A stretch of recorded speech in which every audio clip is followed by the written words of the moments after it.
Aloha and good evening, everyone. And on this pleasant Friday night from Salt Lake City, Utah, we welcome you to KSL Sports Rewind's presentation of high school football. And from the Gene Plaga Stadium tonight, we welcome you to our presentation of West High Football KSL Sports Rewind, presented by Faustia Construction Utah. And tonight, the West High Panthers get ready to celebrate senior night as they welcome in the Kearns Cougars in a huge matchup with everything on the line. And alongside my broadcast partner, Brett Hammer, making his broadcast debut. My name is Alex Stimlov. Good to be with you guys again. All right, Hammer, turn to you. First thing I say is, pretty much, this is it. The West High Panthers need to win tonight. They do that. They clinch at least a share of the Region 2 title. They lose tonight. Oh, boy.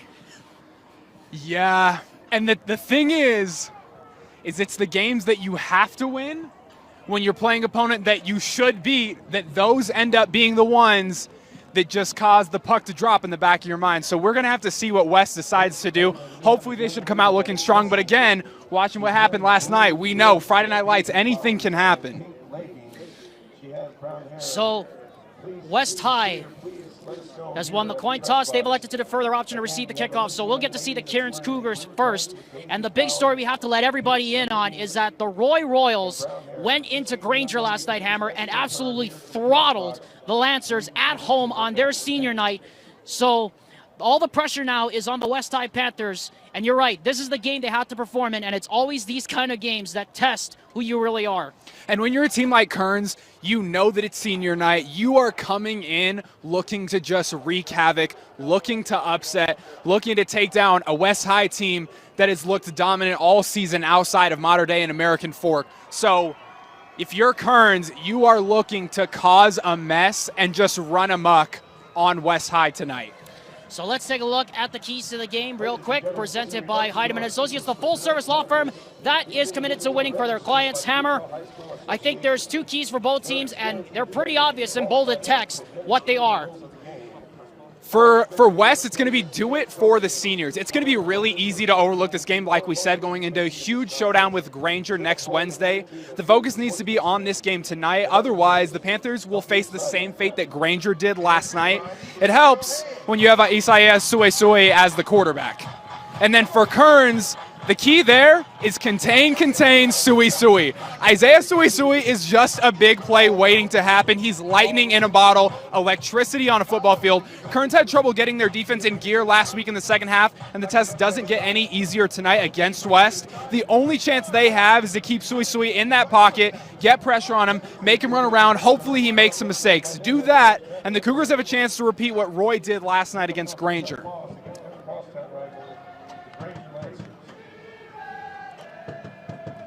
It is the regular season home finale for West. Kearns, of course, is docked out in pink tonight for breast cancer awareness. And we hope you all are ready. This is the only game that we are carrying on the network tonight. So we invite you to settle back in and watch as West sends us away. Kickoff is taken inside the 5 and out to the 10, 15, 20. And getting dropped right at the 20 is Cody Barron. And the Cougars will take over right there.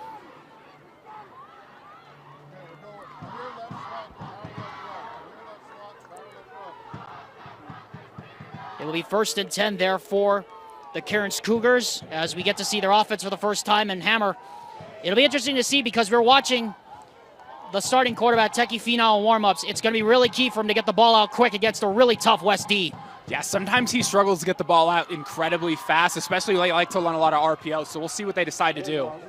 And the handoff on first down goes up the middle. Running the ball is what Kearns like to do. That's how they like to set up the game. They want to pound it down your throat, and after they can get that a couple of times, they want to open up the RPO game. So hopefully with a lot of these traps and counters that they're going to run, hopefully they can keep West guessing the entire night. Isaiah Cicera got the last carry. Finau from the gun now on second down from the 31. Handoff again goes to the inside. Cicera, he'll be close to the first down. And he is going to, I believe they're going to say he's going to have it. They will give it to him. It'll be interesting to see because, Hammer, it's very tough to run against this West defense, but 2 carries there and a first down. Yeah, the scary thing about West is that a lot of times they only run 4 down, sometimes they only run 3 down, and they're still able to get a push at the line of scrimmage. Finau from the gun, first pass. Pressure from the gun, throw, pass is complete, and a big hit. But bouncing off of that and able to pick up a few yards is Brandon Bills. The ball came out at the end, but the Cougars have it back, and boy, did Bills take a hit. And he is down. And boy, did he take a shot. Yeah, that's a shot to the stomach. That's another thing. These West High defenders are scrappy, and they play angry on every single play. They love to hit. I know you got to love DBs that love to hit, like the Jalen Ramseys of the world. That's when you know you have a scary football team, when DBs are not afraid to tackle. And they, unfortunately, laid a pretty hefty blow on Kearns. Bills is the player injured. We'll take a break and step aside. We're just underway here at Gene Plaga Stadium. Injured player was actually Connor Sapoy, not Brandon Bills. On first down now. Here's the handoff right side, and another big hit as Sarah took it to the right and then got run right into. Yeah, once again, these kids love to pop the pads. And that will bring up a big-time third down here for the Cougars, the first of the game here.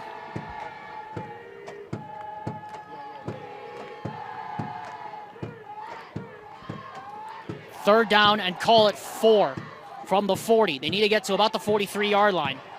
And that's going to be a handoff again to Essera. And he's got a hole. He's at the 45 and gets all the way close to midfield. And that'll be another first down for Isaiah Essera. And so far, the Kearns Cougars are proving that you can actually run the ball against this West defense. Yeah, they're loving these counters and these traps, and they're having guys that aren't supposed to be jumping holes they're not supposed to be into, and you have this misdirection that allows them to get 5 or 6 yards almost every single play. West has not allowed an offensive touchdown since September 9th against Roy.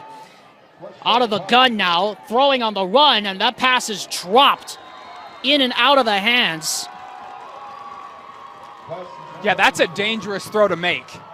It was good and it was accurate, but anytime you leave your receiver out like that when you're running around, that's most likely what's going to happen. You're going to leave him to get hit, and he's probably going to drop it. Taimane Brown was the one that laid the lick on the receiver. Second down and 10 from the 49.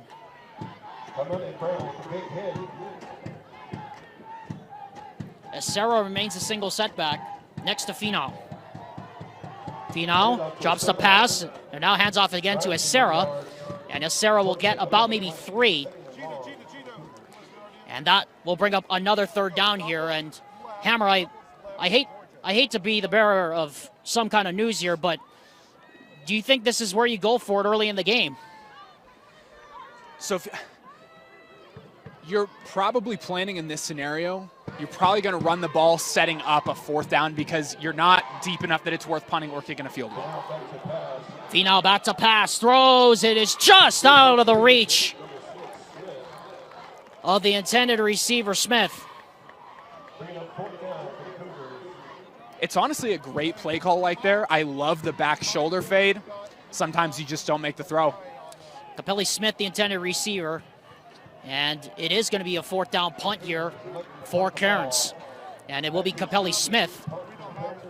When you have a guy like Sui on the other side, you want to put him back closer to his own end zone as close as you possibly can, which is what Kearns is going to do right here. Sessi Vailahi is the one back to receive the Smith punt. And it is a line drive. And that is going to bounce and bounce and bounce. And it's going to go into the end zone for a touchback. Yeah, well, they had that one covered, did Kearns, but no one was able to get on top of it. It's a great punt. Almost got chipped, but you can't ask for anything better than that. A nice roll, slow enough to get a guy down there. Sometimes you just don't get the hustle. ESL Sports Rewind's presentation of high school football is presented by Heidemann & Associates, the full-service law firm that's committed to winning for their clients. Give them a ring today at 801-472-7742 or at 801-754-4240 or contact them online at utah.law. So now we get to see Isaiah Sui to go to work for the first time here tonight. He lines up with Ty Arona as the single setback. 4 wide receivers, and it's a high snap on first down. Sue is going to go deep, and he's got a man open. That's Vailahi, and it's broken up. What a play made there by number 42, Fiki Talia, in the back secondary there. Otherwise, Vailahi was still probably running with the football. Yeah, what a play for 42 to get back there on that. It looked like they were in a cover 3. If that ball's thrown at any deeper of an angle, you're right, it probably is a touchdown, but he was lucky enough to get back there and stop it. Arona, the single setback again. 4 wide receivers, triple wide to the right. And again, it's a pass by Sue. And he's going to pull it down this time. He gets out of trouble, and this is what he can do. Sue to the 30, and out of bounds he goes to the 36. One of the things I love most about Sue is when he gets out, he's a great decision maker. You have a lot of quarterbacks, and when they get out of the pocket and they're running down the field, sometimes they aren't totally sure what to do and they end up making mistakes. Sue knows how fast he is, and he knows to live for another down, and he gets right out of bounds right there. Arona again, the single setback. Triple wide receiver lines up to the right, or the left this time. And again, it's a handoff to Ty Arona, and this time he goes nowhere. What a great blitz coming from that 7 technique, just right off the outside. Gain of maybe half a fingernail on that one there, Hammer. They're going to give him officially a yard. They're doing a great job. They didn't contain Sue on that last play, but you saw them take a deep shot the second time, and Kearns was able to hold it back. Again, triple wide receiver lines up to the left, so Arona remains a single setback. High snap. Sue has all day to throw back there. Now he'll step up and run. Penalty flag goes down, and he's still going. Makes another man miss, and he needs another block. And Isaiah Sue down the sideline, out of bounds, inside the 25, but there is a flag down, Hammer. And where the hanky's thrown, I'm suspecting this is coming back. It's probably going to be a hold, yep, and it looks like it is. Well, Hammer, this is the other thing we've been talking about, is that West is one of the most penalized teams in the region. In fact, one of the most penalized teams in all of Utah. And, you know, Coach Junior Solovi has talked about it on many an occasion, that that's something he wants to see cleaned up. Yeah, that's going to happen a lot of times when you have a guy who likes to run as much as Sue does. You change the angles of what blocks are allowed, and in that scenario, you're trying to get your quarterback to the offensive line, and you're trying to get him yards, but unfortunately, you end up costing him instead. Second down at 24 now. 7:40 to go here in the first quarter. The score bug on your screen, by the way, is unofficial.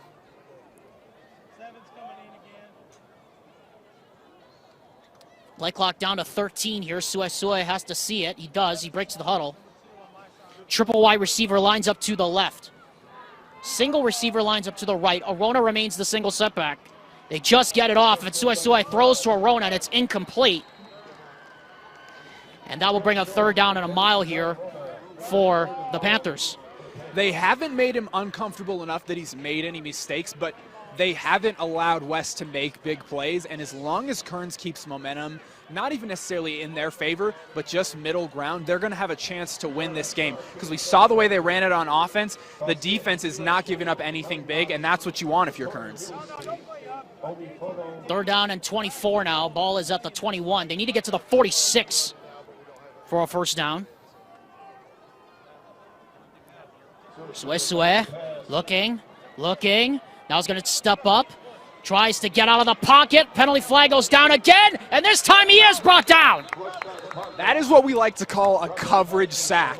He had time, even though the D-line contained really well. They held him in the pocket, but he had nowhere to go with it. There's another flag down on this side as well, and it's going to be another holding against the Panthers. And it doesn't look like they're going to take the penalty, and they won't.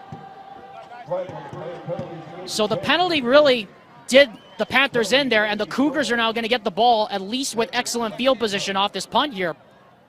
Look, they're only rushing 4, and sometimes they're rushing 3 and spying on the third one.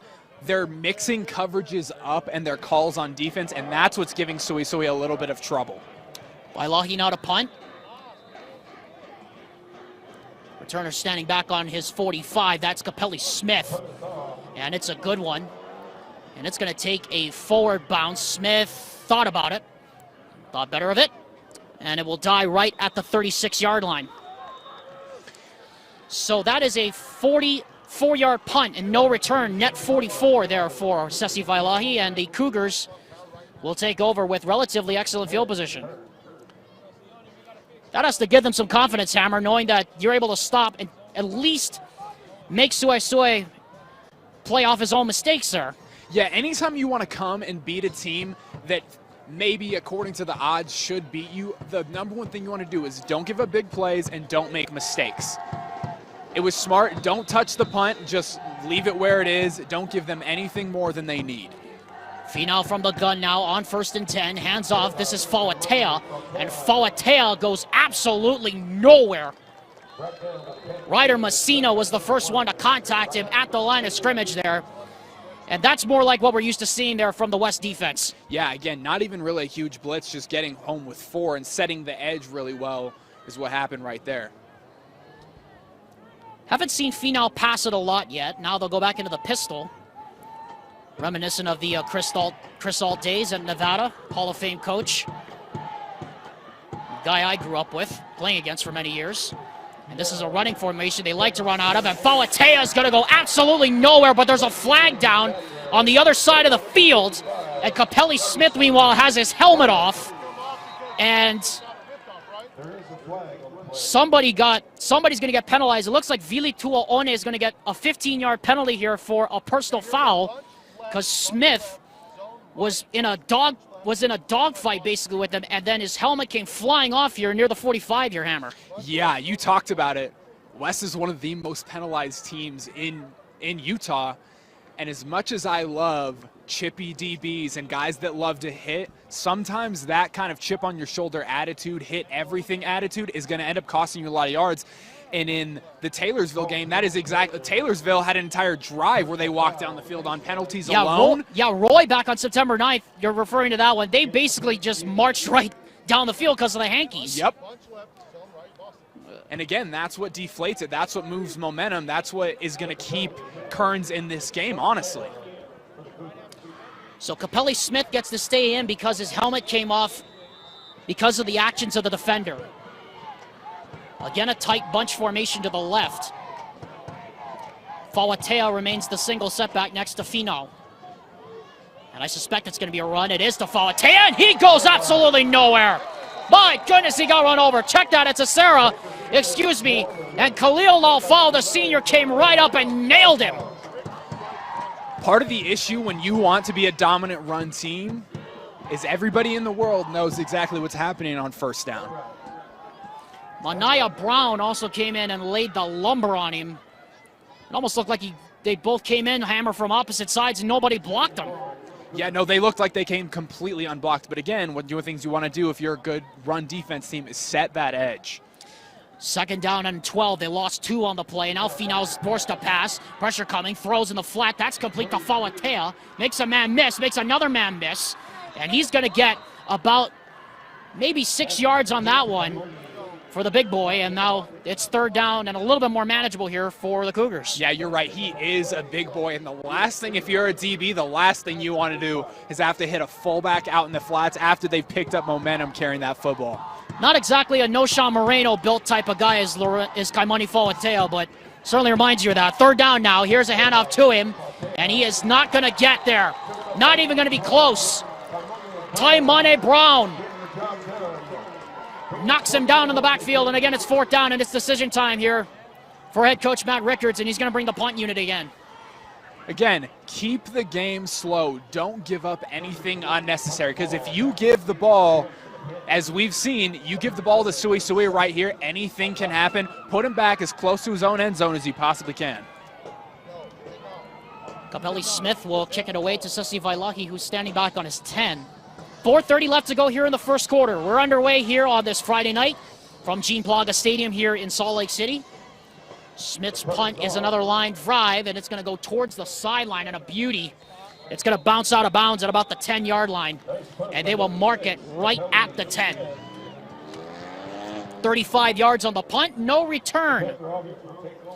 Panther offense will take over. Before they do, it's our chance to remind you that you can earn a 1-year MBA with Western Governors University. They offer education that's online, accredited, attainable, affordable, and full of support.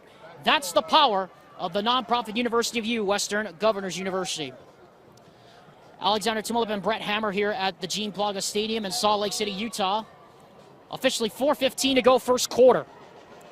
1st and 10 for West. Ball is at their 10. Triple wide receiver lines up. And now double wides, and now we have a timeout as the Cougars were all over the place, subbing people in.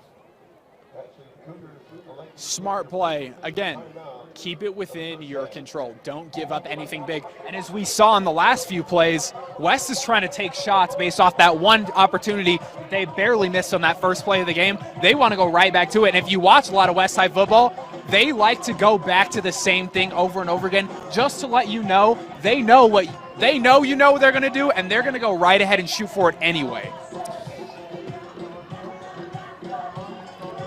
And while we have a moment here for KSL Sports Rewind, our presentation of West High football is presented by Faustia Construction Utah all season long. And you're right, Hammer. I mean, this is what the Kearns Cougars want to do. They want to keep it at least within reasonable distance, keep Suesue close to his own end zone, and they're doing that so far by winning the field position battle. Yeah, you don't want to, and you cannot afford to get into a shootout with West. It's almost like playing the Kansas City Chiefs as it were, and the ball's loose! Suesue's going to have to get rid of it, and he does. It was a bad snap, and Suesue was running for his life and chucked it into the bench near the West Side cheerleaders. A near disaster there for the Panthers. That's a smart play. Again, big mistake by West, but even bigger pickup by Suesue to not get the safety and not turn the football over. Pistol formation on 2nd down and 10. Here's a handoff for Rona's big hole, and Tyrona's in the secondary, and Tyrona is going inside the 30, inside the 20, down to the 10-yard line. That is a big boy right there. I know he doesn't look that big, but that is a big boy right there. And to make it down the field nearly into the end zone, he's probably going to be kicking himself. Wish he would have got all the way in. But to go from the play before to the play they just made, that is flipping field position. 80 yards on that gain by Tyrona. First and goal for the Panthers now, just like that. Talk about a shot in the arm they needed. And now Suesue gives it right back to him, and Arona to the 5, and in!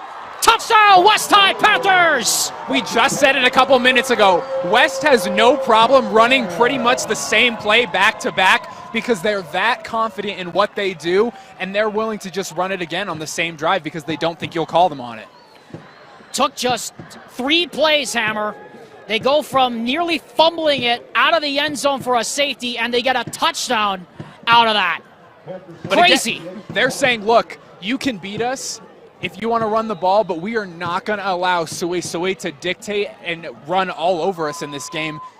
And odds are they're not going to get another play like that. So if you're Kearns, keep Suesue on lock. Don't freak out. Go down and score the football in this next drive.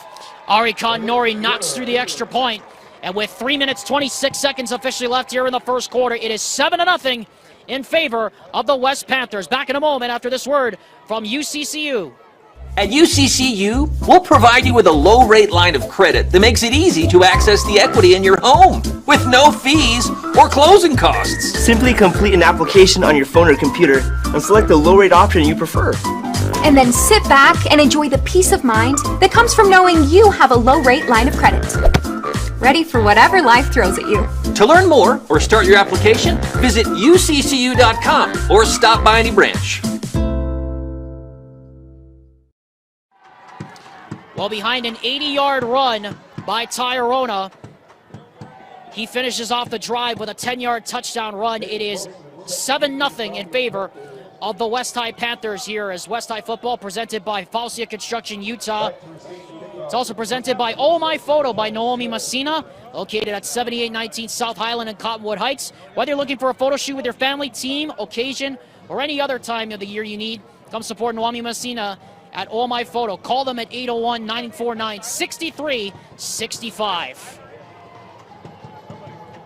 Took just 3 plays for the West Panthers to get in the end zone. You wouldn't know it based on the fact they almost fumbled it out of the end zone. Yep.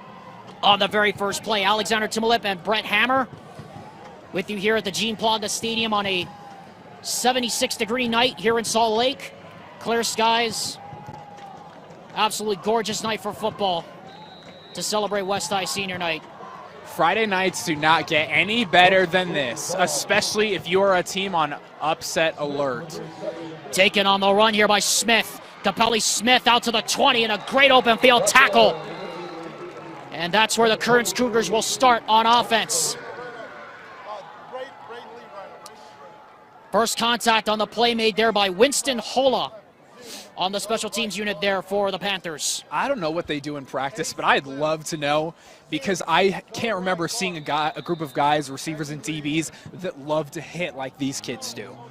And it gets in your head too, Hammer. I mean, like yeah. you played corner and safety when you were in high school. I mean, like you know a thing or two about popping the pads out there. Look, man, when I was a corner, we had big running backs in my league, and I did not love having to get the hit laid on me just to make a tackle. These kids initiate contact on defense. And as a DB, that means a lot. Looked like there was a false start. Someone took off from the front of the line. And that's going to back the Cougars up 5 yards. You got to stay calm if you're Kearns. I know you just got a penalty. You're backed up on your own 15. They just broke off a 90-yard run right after being backed up into West zone end zone. But if you're Kearns, you just got to breathe. Don't get in your own head. You're going to be fine. A 3-play, 90-yard drive as the handout goes to Essera. And Essera's going to pick up a few yards and then some. And Essera's going to get run over right about close to the 30-yard line there, Hammer. And that's exactly what you just talked about. The stop made on the play there by the West Panthers, number 55, Kalisoni Malu. Yeah, Essera and Arona are about the same size. And so you're looking, West did exactly what Kearns wanted to do, and they're saying, look, we're going to run it right back at you. And they're going to hand it to him again here on 2nd and short, and this time he goes nowhere. This time a swarm of Panthers meets him right at the line of scrimmage. Yeah, West is doing a great job at just filling and holding. They don't need a huge push in the middle, but they're letting their edges get around and pull the running back back. 3rd down coming up here for Kearns. They are 1 for 3 so far here on 3rd downs in this one. As we approach 2 minutes to go.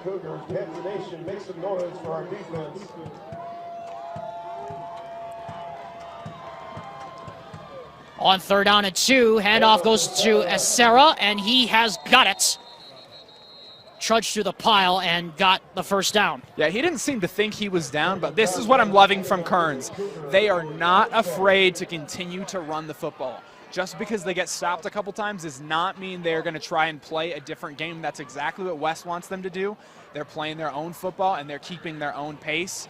And if you're Kearns, you're looking to upset, that's what you want to do. From the 30 now, 1st and 10. Again, it's Essera getting the handoff. And again, he's not going to go very far. Gets maybe a yard, and we have yet another flag. There we go.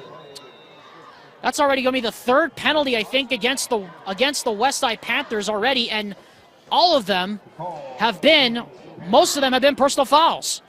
Again, these West High defenders play with so much passion. But sometimes passion can get in your way, and if you're a West Side defender, that's exactly what's happening, and it's what's happened all season. And now we have a man down as Seleti Afeaki is down on the 31-yard line trying to get up. Looked like he might have gotten his leg rolled up on, and that's generally, Hammer, where you see one of those piles, the 3 yards in a cloud of dust. You know the feeling looking at that pile that, nothing good could come of 3 yards in a cloud of dust if you're a defensive lineman. No, those piles are dangerous, and if you're West, this is not what you want, because again, Kearns has told you, we just want to run the football and we want to pound it down your throats up the middle. And Afiaki is a big guy to hold that middle, and if they lose that, Kearns is getting closer and closer to what they want, which is breaking off a big one. While they tend to Selete Afeaki, will step aside quickly and take this word from WGU. Back after this. Back here at Gene Planga Stadium in Salt Lake City, Utah. Alexander Timolip alongside our broadcast partner, Brett Hammer.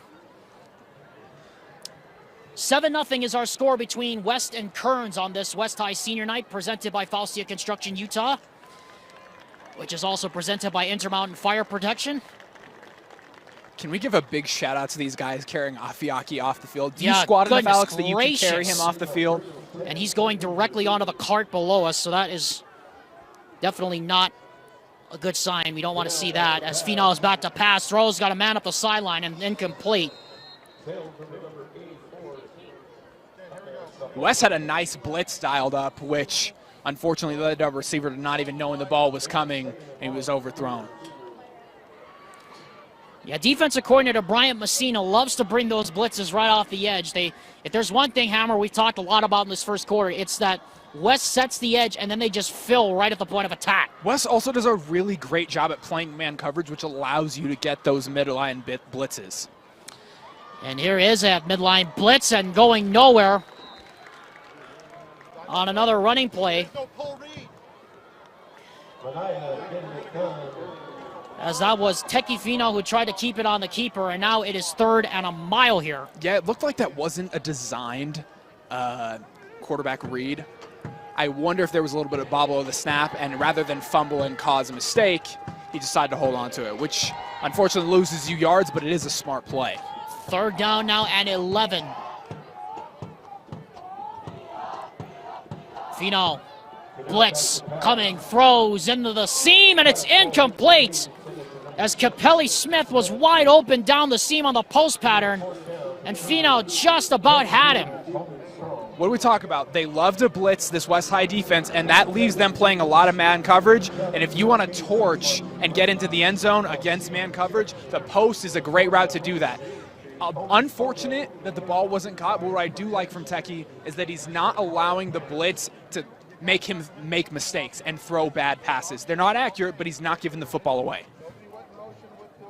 Smith punts it away, and again, this time he shanks it out to that sideline. I think that's probably going to be marked off, Hammer, about the 30-ish, 25-yard line. That's where they mark it. And that, in fact, is going to be marked up way up there. They're still going.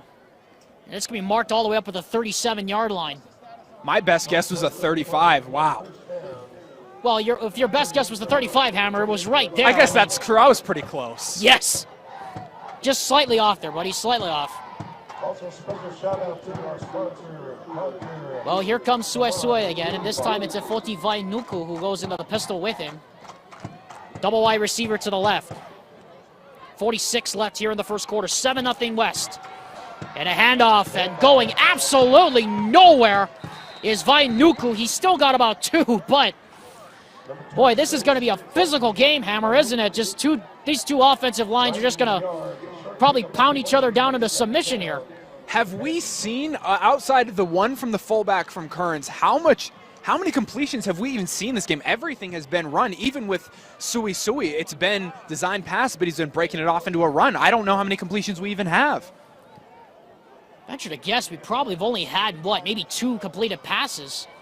As Suesue, I would assume, is going to try to draw the Cougars offside. Again, another high snap. This time he gets out of the pocket. He's going to pick up a couple of yards. He'll be close to first down yardage, and that will take us to the end of the first quarter. And the Panthers will have 3rd down and short when we return. This is KSL Sports Rewind's presentation of West High football, presented by Falsia Construction, Utah. Salt Lake Running Company is inspiring our community to move with purpose, embrace adventure, and consciously connect to their bodies. Exercise is essential, now more than ever. Take control of the chaos and make time for you. From the gym to the trail, SLRC can help you find the focus to define your finish line. Visit one of our 5 locations along the Wasatch Front or shop online at slrc.com. Hey, if you own a business that accepts payment by credit cards, come work with National Card Payments. They are a locally owned credit card processing company that has over 22 years of experience. Get a free quote and see how much they can help you. They love to support the Salt Lake City community and are offering a $100 Visa gift card for any business that signs up for their merchant services this season. Find out how much they can save your company on your credit card processing fees by calling or texting today at 801-923-8125. National Card Payments, the company that cares. Alexander Timmo alongside Brett Hammer. Welcome back to Gene Plaga Stadium. 7-0 West as we're set to start the second quarter. What's been a physical slugfest between these two squads. Yeah, these are things that don't show up on this. These are things that don't show up on the stat sheet, but that's twice now. Isaiah Suisui has gotten them out of a bad situation and turned it to a no game instead of a negative one. So now quickly back to the line. Here's Efoti Vainuku again. And Vainuku gets about maybe 4. First contact on the play made there by number 1, Ryan Talo. Again, that up-tempo offense we've seen all year long. A screen out to the side. Here's Vailahi. Vailahi needs to make a man miss. He does. He breaks free. Vailahi. Aloha. Hello, end zone. Touchdown, West Panthers. Yeah, that's what we like to call a nice little wiggle stick. Gets it out in space and steps the right way to move the defense to open up a hole for him to dip between 2 defenders, take it to the outside, and then that's just track speed making it to the end zone. Nothing more than that. 48-yard touchdown catch and run, or rather a 52-yard catch and run by Sesi Vailahi. Ari Katanori's extra point is good. And just like that, West up 14-0 as we are just barely off and running here in the second quarter.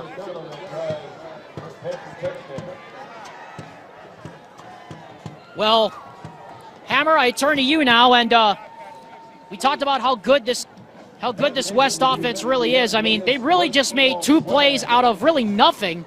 The 90-yard drive for the touchdown started with Tyrona running for 80 of them, finishing off with 10, and then Vailahi with the 52-yard catch and run for the score. And once again, this is a completely different game. We've had 2 bad snaps that Suisui has completely gotten West out of that have allowed for that big run that turned into a touchdown and the the wide receiver screen that also turned into a touchdown. So, yeah, West might not be clicking on all cylinders, but Suisui, that's what you want from your quarterback, is to make up from your deficiencies and to keep you ahead in a game you should be leading, and they are. Ari Katanori getting set to kick off. From the 40 now. 11:16 left in the first half. 14-0 is our score in favor of the West Panthers.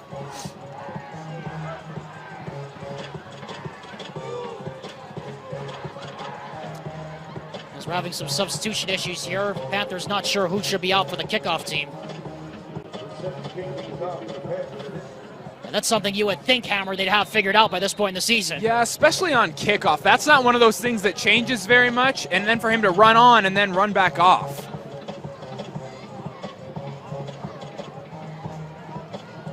But now they only have 10 guys on the field, so he's going to come back on again. Well, the good news is there's no delay of game on a kickoff, as Katanori's kickoff is a line drive that will go out of bounds. Perfect. And that is going to put the Cougars at the 35-yard line.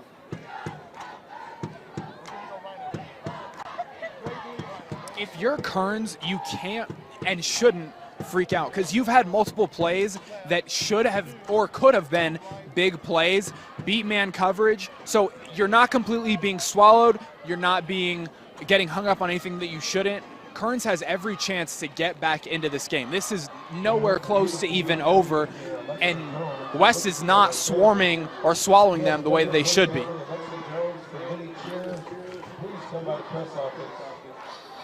So the Cougars will take over on the 35 following the kickoff out of bounds.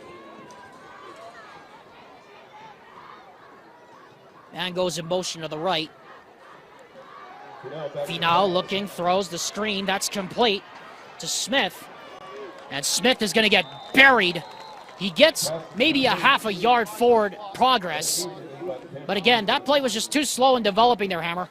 Yeah, and you had a wide receiver out on the edge. I think it was 84 that looked like he missed a block. And then from there, you're just trying to play jump cut to try and get around those one-on-one tackles, and it's hard.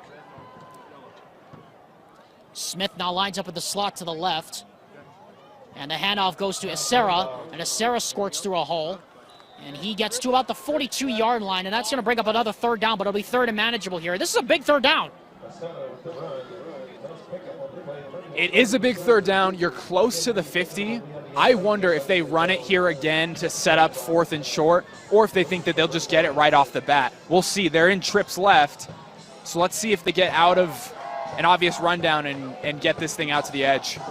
And it looks like they are. Finau gets hit as he throws up the sideline, and the pass is incomplete. And meanwhile, behind the play, Finau is down, and he took a shot from Taimane Brown.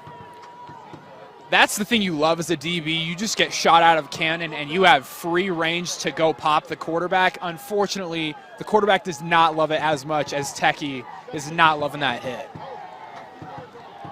So another punt, as the Cougars are not able to take advantage of the field position here, and they go 3 and out. Smith the punt, Vailaki back to get it at about the 25. Good snap this time. Smith gets it away, and it's a great kick. And Vailaki's going to bobble it on the sideline. And he's going to get outside the 10, needs some friends, and he's going to get popped right at the 15-yard line. So that is going to be first down for the West Panthers. And meanwhile, we have a man slow getting up for the Cougars in what's already been a very physical game here so far. And this does not look good. No, you just got to expect when you come into play West, whether you play on defense, whether you play on offense, the next day you should expect to be sore and be tired because, again, every single person on this team, there's not a position group on this team that doesn't love and isn't passionate about initiating contact. KSL Sports Rewind's coverage of high school football continues next week Wednesday as Alex Amrine and I return for a Wednesday game as Timpanogos faces off against undefeated Stansbury. Kickoff is set for next Wednesday, 7 p.m., only on KSLSports.com. It may not be a Friday night, but there is no place to experience high school football like KSL Sports Rewind. Meanwhile, it's me and Brett Hammer here tonight at Gene Plaga Stadium, 14-0 in favor of West. In what has been a physical game between these two squads, with the West Panthers going for at least a share of the Region 2 title on the line tonight. Suesue in the gun, another high snap, and again he looks to his left and just chucks it into the bench. How many times have we seen that tonight? I can't remember a quarterback that in the first half of a football game, let alone a game together, has gotten a team out of that many bad snaps. Because when you watch it on Sundays and you watch it on Saturdays, you see a bad snap, it's a guaranteed 10-yard gain. But Suesue is smart enough to not only get rid of the ball, but you see he's locating a receiver before he does it so that he's not being flagged with intentional grounding. That's at least 3 or 4 times he's gotten himself out of that here tonight. Second down and long, Suesue. Now the screen gets off a block, and a man miss on the sideline. Vailaki tries to cut back to the middle, and he gets to about the 22-yard line. Pickup of close to 7 or 8, and that'll bring a third down here for the Panthers. Look, if you're a DB, if you're a young kid playing DB, the number one thing you have to know is you always set the edge. Always, always set the edge, especially on a screen like that. And another high snap. Suesue is going to get the first down, though. Jeez. Well, if it wasn't a quarterback draw, he turned it into one. And once again, there should be a stat for just how many times Isaiah Suesue takes a mistake and turns it into a play. I think we probably would run out of numbers to count on by the time we get it all said and done there, Hammer. Another almost high snap, Suesue to pass. Now rolls up the sideline, throws, he's got Vailaki, and he's got it at the 45-yard line. What a throw and catch there between quarterback and receiver, and another big pickup there at 27. I almost wanted to say it was a good play because Suesue had a receiver streaking down here by the 50, 45-yard line. Smart enough to not throw that, get out the edge, set his feet, and make a play that worked. Another high snap. Arona gets the handoff this time, and he gets met after a pickup of maybe 2. A couple there on the pickup as they're quickly back to the line here. First contact for the Cougars was made by Joe Katoa. Look, the Cougars are making West work for it. They're not rolling over. They're doing a great job of keeping the game in control and containing Suisui to not let him just take momentum over. Yeah, and this has to be frustrating for Coach Junior Solovi so far to see that these Cougars are, in fact, putting up a fight here tonight. Suisui on second down, throws, that is complete. That's Staten Havili, and Havili's got a first down at the 42-yard line. Another first down completion on another short pass play. Yeah, so Cougars are in a cover 3 right there, and they're dropping back, so they have a deeper flat, which means everything underneath, especially any kind of bubble or any kind of out route, is going to be open. Havili once again goes to the right side. Vailahi remains out, at least on this play. Arona remains in the backfield. They give it to him. Rather, it's Suisui, the keeper, and he tripped on the turf monster about the 41-yard line, and he had a lane to run right through there.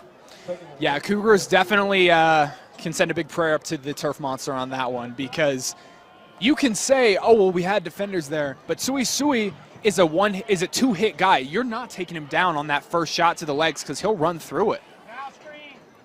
From the 41st down, or second down and 8, here's a handoff of Arona. He'll pick up about maybe 4, and it will be third down and 5 here for the Panthers. Yeah, so you have an RPO alert bubble, which basically means the quarterback is reading that on the outside, and if he feels like the receiver had a chance to make the play, then he throws it. But it looked like it was covered up, so ended up giving it to Ty Arona and ended up getting a good gain out of it. Third down and 5. Ball is at the 38-yard line. Suisui on the quarterback draw.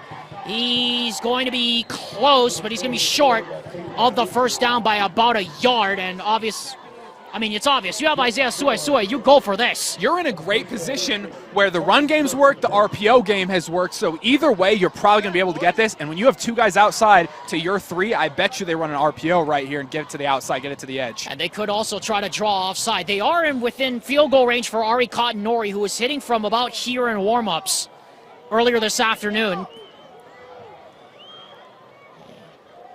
Suisui looking for signals.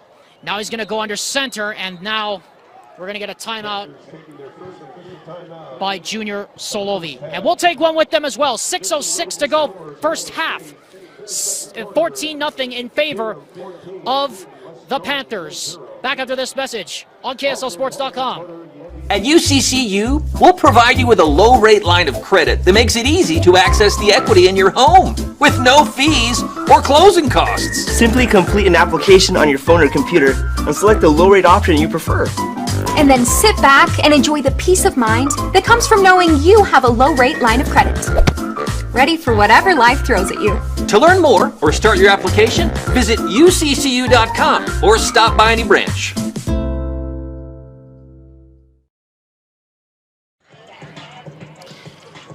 Welcome back to KSL Sports Rewind's presentation of West High Football, presented by Falsia Construction, Utah. Alexander Timolet, Brett Hammer here for a big 4th and 1. As the West Panthers, as I called it, they're going into the I formation here on 4th down and 1. Yeah, there's no secret about what they're going to try and do right here. Should be. You're right. Should be. It's a fullback dive, and they're going to get it, but barely. And I mean barely. That was close. Very. You don't get much closer than that, Hammer. No, and one of the other things that West is doing is they're running a pretty quick tempo offense. They're not giving the Cougars a lot of times to get set and figure out what's going on.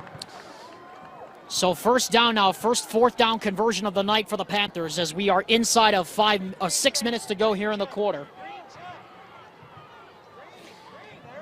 Looking, throwing is Suisui. That's complete to Vailahi. And Vailahi gets out on the edge, and he gets maybe 5 yards on that screen play. They're going to that a lot here. Yeah, that's the same play that Vailahi scored on. The exact same play. The difference is last time the Cougars were in man, and this time they were in a cover 3. So them being in those zones allowed to be mixed up and stop it for only 5-yard gain. Vainuku gets the handoff, and Vainuku gets stood up at about the 24-yard line. Pickup of about maybe 3. We'll bring up another 3rd down here for the Panthers. Be the 3rd one on this drive, Hammer, and so far they converted 2 out of 3. But again, when you got running backs that love to pop pads like these guys do, you're always going to get those extra yards. 3rd down and 2. Sue looking, throws, caught inside the 5. Touchdown, West High. But there is a flag. There is a flag down at the 26-yard line. And I suspect this is coming back. And it is.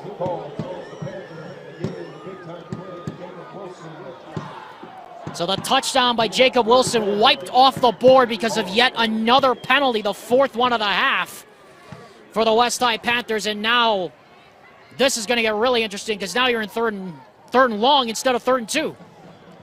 Normally I'd say you go to get into field goal range here.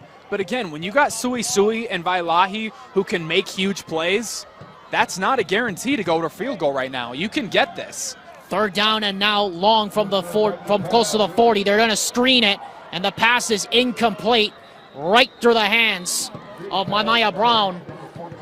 And for the first time tonight, I believe we are going to see the West punting unit, which would be a rarity, Brett Hammer. I mean, I don't think there have been many times this year where Junior Solovi sent out the punt unit, but this also might be a situation where you might try a pooch kick here.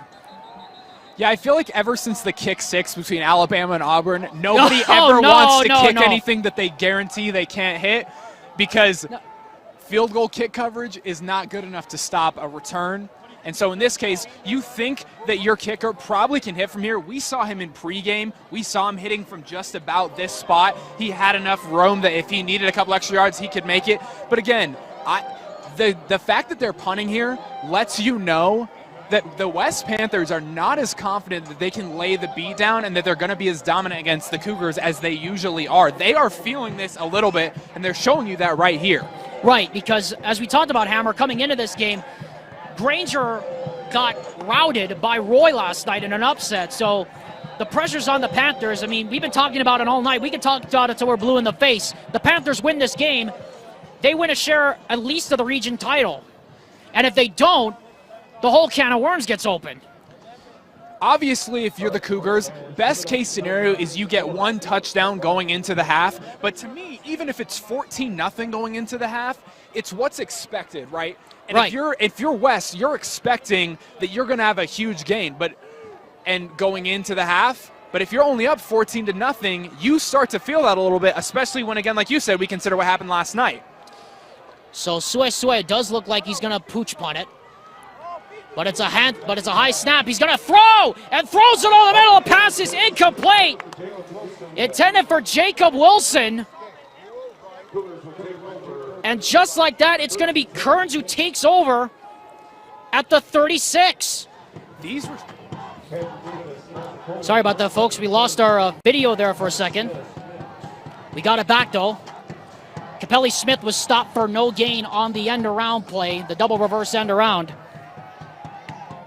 Under 4 minutes now to go.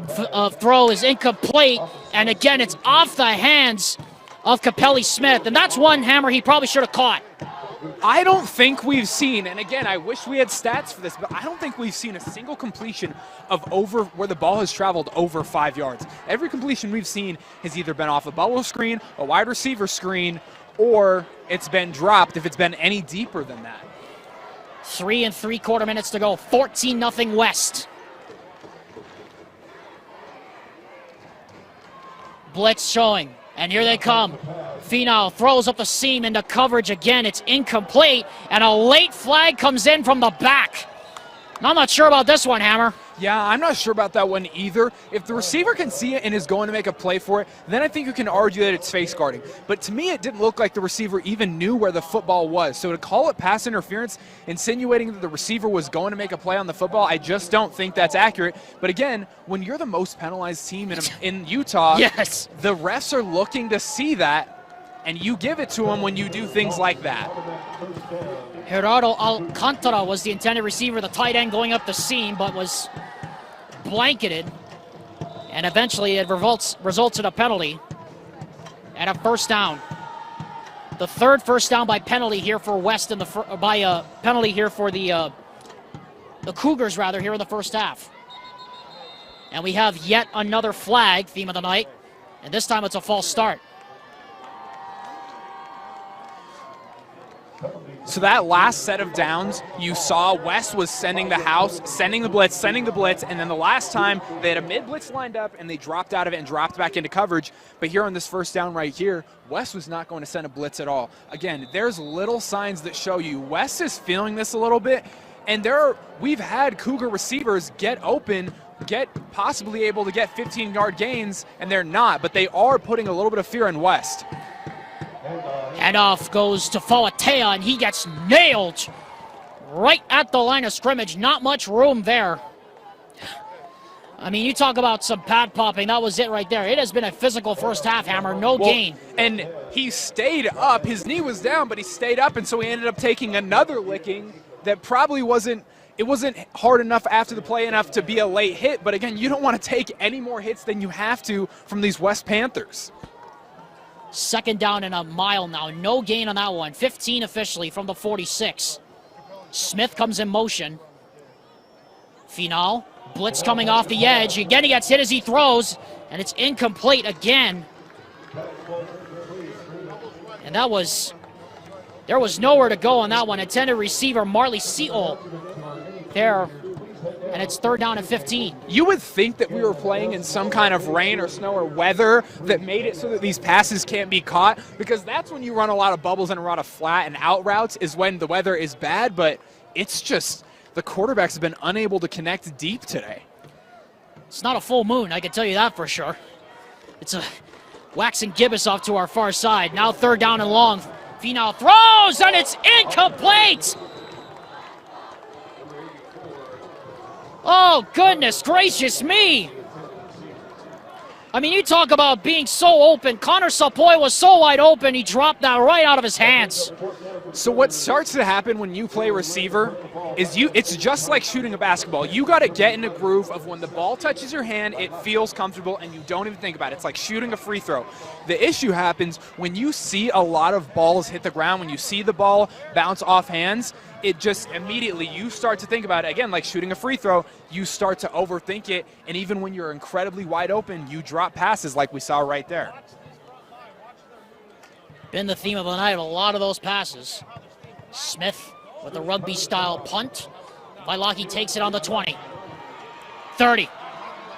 40. And out of bounds at the 43-yard line he goes. 23 yards on the return. And that will set up the Panthers with great field position with 2:39 to go. And there was ever a time they need to get in the end zone, they need to do it right now. I want to say that I'm going to call it, but I'm not going to. But please don't. If you are the Cougars, what you're hoping for right now, because what have we seen from West a lot? We've seen a lot of these high snaps, and every single one has gone Sui's way. What you're hoping for right now is that you actually end up picking one of these up, and you are in the red zone to score a touchdown going into half. And again, another high snap, theme of the night, but it's Vailaki on the jet sweep on the left side. Don't let him to get off the edge, though. He'll get about maybe 5. And that, again, another high snap, and again, it's going the way of the Panthers here. Look, if you can't get the ball out deep, which we've seen both teams struggle to do, then get it to your guys in space. It's the most simple way to pick up yards. Just get it right to your guys in space, and especially when your guy is Vailaki and that kid has actual track speed. That's an understatement. Arona goes into the pistol now on second down and 5. And again, another high snap. And Sui this time is going to eat it in the backfield. And that time, you called it there. Another high snap, and this time, they got home. If you're West, you've got to keep that under control, because you can only take so many of these before one of them turns into a turnover. The game clock is not starting here inside the stadium.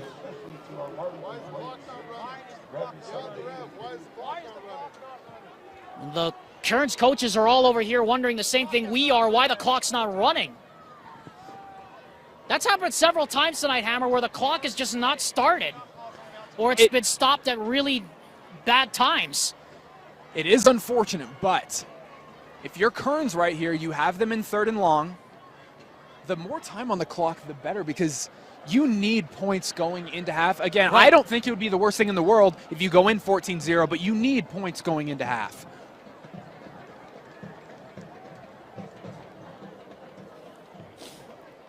And now it looks like we're going to have the coaches come to the center of the field here. And this may once again be something we saw, because Amron and I saw this at Cedar Valley Hammer, where they had to call the coaches over, the officials, and just tell them that enough is enough, and we're going to start throwing flags to the next person that ends up chipping after the play.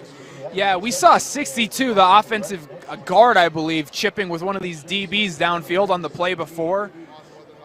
Again, the theme of the game, West gets a lot of penalties, and being chippy, the refs, if you're a referee, you're looking to throw a flag because you're looking to get into the action, and every time you give them a reason to, they're going to. And so right now they're warning you, telling you, hey, look, if you don't get your guys under control, we have no issue letting you know about it. Yeah, West was flagged 17 times, Hammer, the last game we did. Nate Carter and I, back on September the 9th against Roy. Seemed like every other play was a flag. And again, that's a large part. The Cougars have had a couple of things go their way outside of the snaps, but the penalties don't help either. And so if you're West, you're keeping the Cougars in this game. Again, Cougars haven't made any mistakes either, which if you're a Cougars coach, you gotta love. But you're keeping them in this game as a whole, because you probably should have gotten on the board a couple of other times. But these penalties and these bad snaps are what's keeping this game close. And again, that game last night keeps in the back of your mind, we should win this game. It's senior night, everything's in our favor. But what if we slip? So now 3rd down and 9 here, off the loss of 2 by Isaiah Suesue. And he's going to roll to his right. He's got a man open, throws that way, and is caught. What a catch! Charlie Holbrook out of bounds. That's a first down. Charlie Holbrook with a little toe drag swag. That touch pass gets right over that flat defender, and you get it up and come down with it. You don't have to be crazy. You don't look for rack. You just make the play. Suesue from the gun now on 1st and 10 from the 47 of Kearns. 2:18 left to go officially here at Jean Plaga Stadium. 14-0 is our score in favor of West. Not been the most dominant first half for the Panthers, but they are making the most of their opportunities when they have them. Another high snap. Suesue throws deep into coverage. Picked off! Intended for Holbrook. It was picked off and knocked out of bounds close to midfield. Exactly what the doctor ordered for the Kearns Cougars. Riddick Saul with the interception. Suesue can only make so plays. He is, as much as we like to think he's superhuman, he is human. And as many times as he can make saves on these high snaps, oftentimes he's running around so much that you don't see every single guy on the field. And in this cover 3, you had a guy right over top on that fade route and ended up with a pick. Just the 7th interception thrown on the year by Isaiah Suesue. That's saying something for how good he's been this year. And now Kearns with a massive opportunity here just before the half. Finau in the gun. Blitz coming on 1st and 10. Blitz coming and he goes down! Low! Ty! Emi! So if you look at a lot of where these quarterback pressures and these sacks have come from, they're all coming from the edge. Even the tackles for loss on these run plays, they're all coming from the edge. So the Cougars have got to figure out what's going on if they need to get an extra chip on the outside. But these edges are not getting set, and as a result, you're not able to make those big plays downfield that we've seen been open tonight. 10 yards lost on the sack.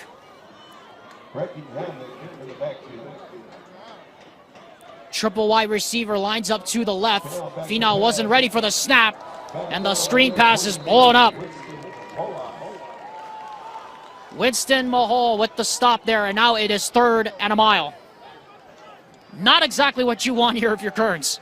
No, and you're in a situation where if you're Kearns, you're probably not going to get this where it's sitting about like 3rd and 20.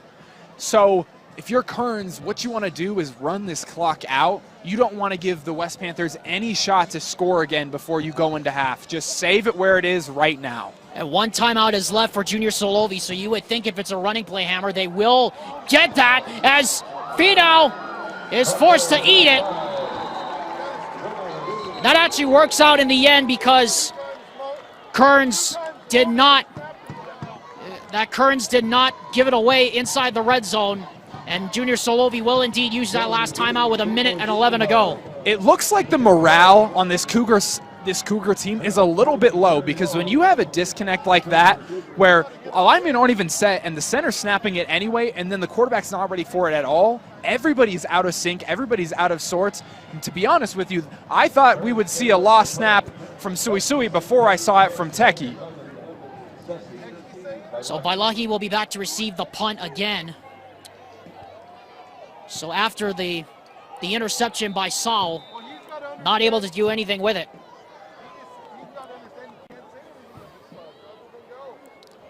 Smith gets it away. It's a good punt. And Vailahi will make the catch seated on his wallet at about the 31-yard line. So with 1:01 to go, the West Panthers are going to get it back. And I bet you they got to feel really fortunate, Hammer, right now that they didn't give up a score on that last play. No, because there was a defensive back that was right there in the backfield that could have fallen on top of that ball. Teki Finau did a great job of catching the missed snap and just going down with it. And hopefully, if you're the Cougars, you can just get stops to run this clock out. Don't do anything fancy. Don't do anything cheeky. Stay in that deep cover 3 and let this clock go. Because if you know that West is trying to take another shot here like they've been trying to do all night. Orona now goes in motion, and Vailahi gets the handoff on first down. He gets popped at the line of scrimmage. Alo there on the stop. And quickly they come back to the line. 46 and rolling here in the quarter. Katoa also in on the stop there for the Cougars. Another high snap. Sue. So much time he can read through a calendar back there. Now he takes off around the edge. Flag goes down. He goes out of bounds. And again, another penalty flag in the backfield, Hammer. And I think I know what the penalty is going to be because it starts with the letter of your last name. Once again, anytime your quarterback gets out like that, if you're an offensive lineman, you either got to know where he is and make the block accordingly or don't do it at all, because holding has been happening all night and it's been costing so many yards. The 6th penalty of the first half against West. And one of them wiped out a touchdown by Jacob Wilson that should have made it 20-0. And instead, we're still stuck in only a 2-score game. Now remember, West will get the football to start the second half. It's now 2nd down and a mile here at the 17-yard line.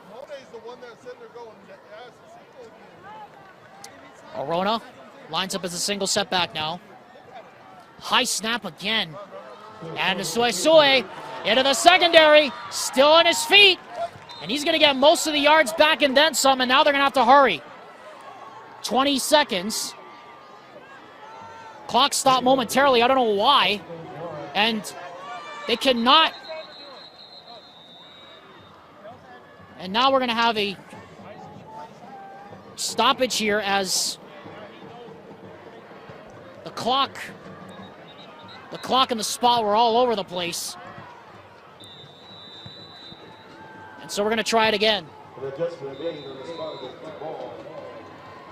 14 left in the quarter. We'll just keep it on radio time. Sue to throw. Looking.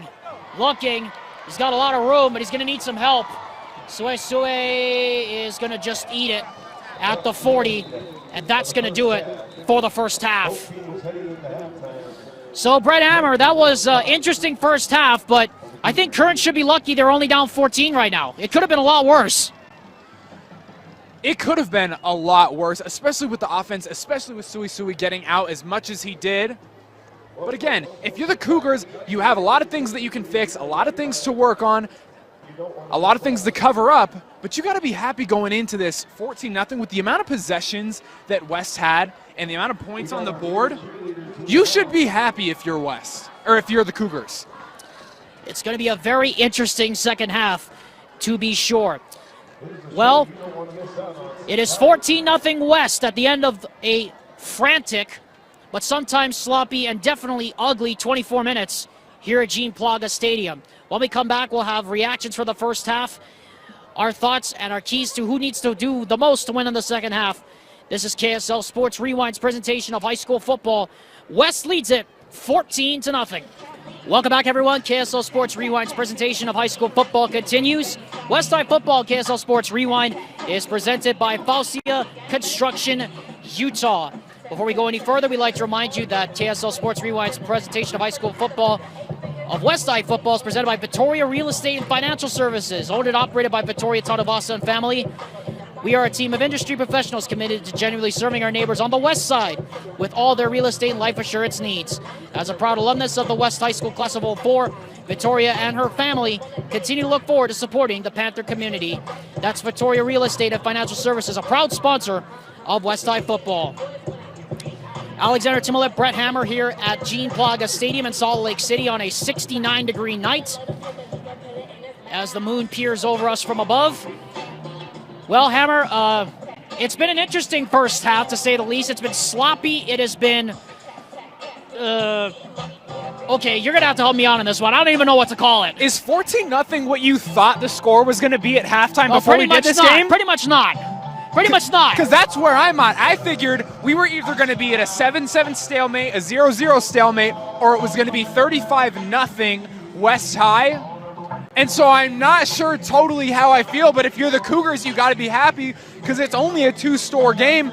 And so far, the West offense and defense have really beat themselves. What the Cougars need is they just need to break off one of these big throws and catches, because as soon as you can get that, you can get back into your mindset that, hey, we can do this. I don't have to overthink catching the football. They just need time. Teki Finau needs more time to throw the football, and so you got to come out in these heavier sets. You got to have two routes and allow them to blitz, run this man coverage, do a little switch route. They were running switch routes early when we were watching pregame. If they ran one of those, you can easily beat man coverage and break off a big play. So that's what the Cougars need. Right, and that's what we talked about coming in, because we also touched on it, folks, at the beginning of the broadcast. Hammer and I were talking about this. Last night, Roy had one of the performances of the year in upsetting Granger last night, a team that was undefeated in region play previously. And now we turn to this game. The Panthers have everything riding on this game. They win tonight, they clinch at least a share of the region title.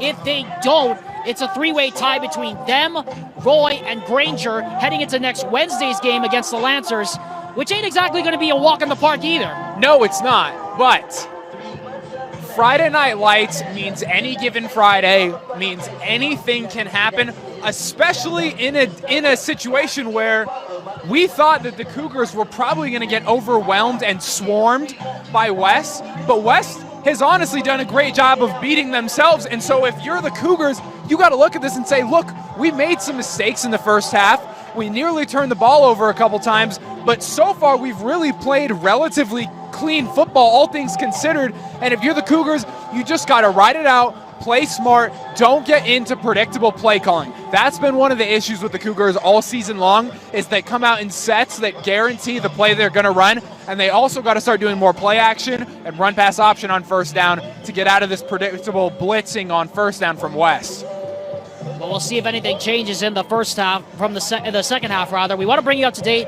on a game we are keeping an eye on, Brett and I, from down the road in Highland over on ESPNU. Corner Canyon leading Lone Peak 7-3 in the first quarter of that 6A championship rematch. And Hammer, I hate to be the bearer of bad news for everybody in 6A, but it looks like if all holds true, it's going to be probably one of either Corner Canyon, LP, Skyridge, or somebody else, like, say, American Fork, that's going to win the title. Well, American Fork struggled with Corner Canyon the last time they played. That is true, So yes. you do, and if they got to get that quarterback figured out over at AF, because they've been running through. I know they've had Champ, I believe is his name. He's been playing quarterback, really athletic. So American Fork's got to figure that out. Corner Canyon, to me, looks like the favorite when you consider how good the defense is, the linebacking core is elite, and you have Isaac Wilson at quarterback who can make the plays out the wazoo. So if it's me, And I'm putting money down. I'm putting money on Corner Canyon.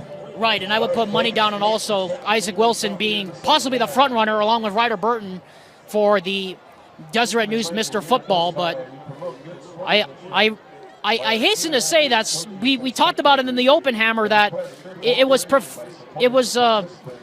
purported by both of us that potentially Isaiah Suesue could be in the dark horse running for Mr. Football Deseret News.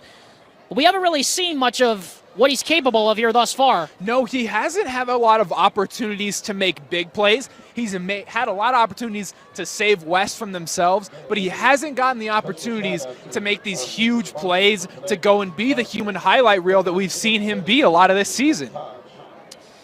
West High will get the football to kick off the second half. They won the coin toss and elected to defer their option. And so the Cougars will kick off for the first time here tonight. And you would expect we would have said that, and they would have been down in a mercy rule game, but that's not been the case. No, the defense is actually holding up really well outside of that one play. Right. On, I think it was the first or second play of that West drive. They really haven't shown any proponent to give up anything big outside of that run, that trap up the middle, which 9 times out of 10 is not getting broken off for 90 yards. So in all reality, the Cougars defense is looking very, very solid, even though they've been playing it safe with that deep cover 3. Jacob Wilson and Isaac Zillalem back to receive the kickoff for West. And Benyon Glade set to kick off for the Kearns Cougars. Again, Kearns donning pink. You see the pink there in honor of breast cancer awareness. Also like to remind you that this is part of Live On Mental Health Awareness Week. Behind the camera, Alex Amrine and I sported our green in support of mental health awareness. I'm sporting the green pin. Of course, Amrine had the green tie. And Brett Hammer sporting a dark green sweater tonight as part of his support for mental awareness. We are proud to support the Live On initiative to protect and raise awareness about mental health issues in Utah. You do wonder how West went about addressing those snaps at halftime, because if they do that's very interesting too. Yes, if they figure that out, that saves probably 50 to 70% of their problems outside of the penalties, and then the Cougars may be in trouble, because if Suesue doesn't have to play babysitter and play superhero trying to dig them out of holes, he's scary. Glade set to kick off now. Wilson and Zillalem set to kick off, set to receive the kickoff, and it's a short one. Wilson will get to the corner. He'll take it at the 8. Fakes the handoff on the reverse. Penalty flag again goes down, and a great open field tackle. And we have more extracurricular activity at the end of the play. Great open field tackle made there by Connor Sapoy, who normally, or rather that's Devin Peterson who made the stop, and where the Yellow Hankies tossed around the 30-yard line, I suspect that we're going to back it up again. It'll be the 7th penalty against West. It's going to be something unnecessary. We know that. And the issue is they got a flag there. They probably should have gotten another one for the chip shot that happened to here around the 45-yard line. Right. So, and if that keeps happening, again, West continues to dig themselves into a hole that could lead to a big surge from the Cougars here in the second half. Well, if there's any consolation, the first touchdown drive of the game for West came on a 90-yard drive. It took only 3 plays, and all of it was a run by Tyrona, basically. Once again, you hope not to see a high snap here, right backed up against your own end zone. And there it is again! Suesue gonna have to eat it again. Right on cue, Hammer. You did it again. I don't want to say that I called it because I didn't. It just happens so often that a broken clock is right twice a day. Oh, my goodness. Well, you talk about Groundhog Day. I mean, that's the 6th time we've seen that at least. So now 2nd and a mile now from the 2. And again, another high snap. Arona, this time he gets the handoff, fake to him, and now Suesue has space. He's at the 30. He's at the 40. He might go. Isaiah Suesue. That's exactly what he can do, down inside the 25. Beautiful, beautiful, beautiful read option by Isaiah Suisui, quarterback keeper. Reads that DN, they snapped on the in, and he just darted up the sidelines, and then a nice little stiff arm to finish it off at the end. 75 yards by Isaiah Suisui, by himself. And now here's Arona back up the middle, and he'll get about maybe 5. I don't want to say it, Hammer, but maybe the high snaps are helping them. Well, the high snaps are definitely throwing everybody on the field off, because when the ball goes up like that, you immediately assume that it's a broken play. The issue is with Isaiah Suisui, it doesn't guarantee a broken play. No, all it guarantees is that he's going to run out of trouble somewhere. Yeah. As he probably will here. Throw is complete now to Vailahi, and Vailahi's going to get met at the line of scrimmage. Absolutely nailed to the door like Fiki Talia on the edge. And now it looks like we have a man cramping here for Kearns. He's not just fast, people. That is the type of stiff arm that Derrick Henry would retweet if he saw it on Twitter. Vailahi absolutely put him in the dirt. And now here's Arona putting people in the dirt, speaking of which. And he's all the way down inside the 10. That's a first down and then some for the Panthers. As they just keep on marching, 1st and goal at the 9. Arona, the keeper, Suisui.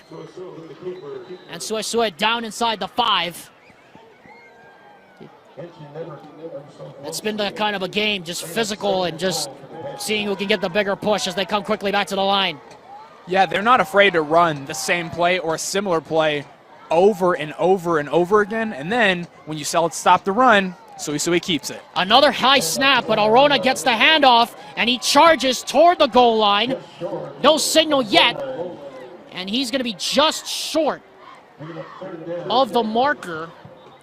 And we have another player down for the Kearns Cougars. It looks like it's Sterling Hunkin who was cramping on the last play, and now Ty Arona's down. Oh my. We said it earlier, Hammer, nothing ever good comes of those piles, and it looks like we might have just had friendly fire and a possible injury. Yeah, he was slow to get up. Like you mentioned, right before this, you're smart to call it cramping.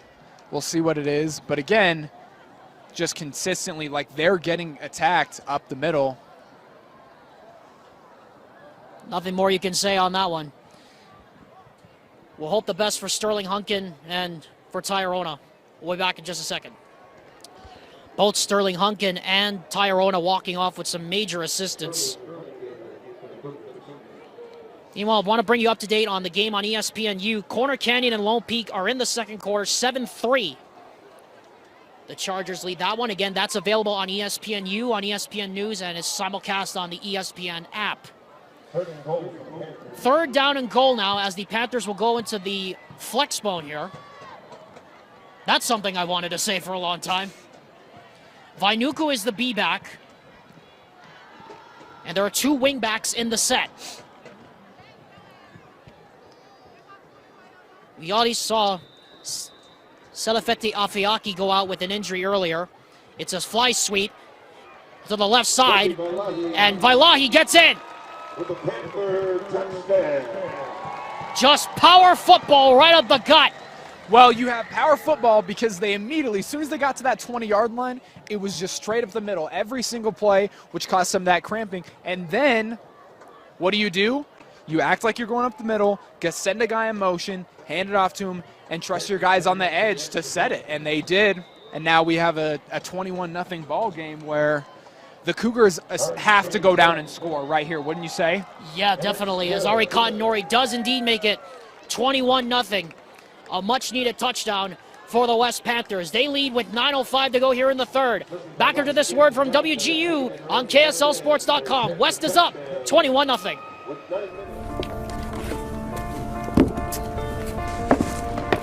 College wasn't built for me. I didn't care if I had to work a double shift. Or if my kid had a fever. Deadline's a deadline. I want to set the deadlines. I want to take tests when I'm ready. I want to take courses on my time. And speed up when I know my stuff. I want a university that cares about me. Tests on your time, courses on your time, graduate on your time. WGU, the nonprofit university of you. KSL Sports Rewind's presentation of high school football is presented all season long by Western Governors University, where you can earn a one-year MBA. They are online accredited affordable. That's the power of the nonprofit University of U. And West High Football and KSL Sports Rewind is also presented in part by Mountain OPS, a local nutrition company helping improve the lives of individuals and families through high-quality supplements and Conquer Hunger meal donations. Mountain OPS is a proud sponsor of Westside Football on KSL Sports Rewind. Alexander Timolet, Brett Hammer here at Gene Plaga Stadium in Salt Lake City. Ari Cotton-Nori hits a drilled pooch kick into the dirt. And it's taken by one of the upbacks. And getting out close to the 35-yard line.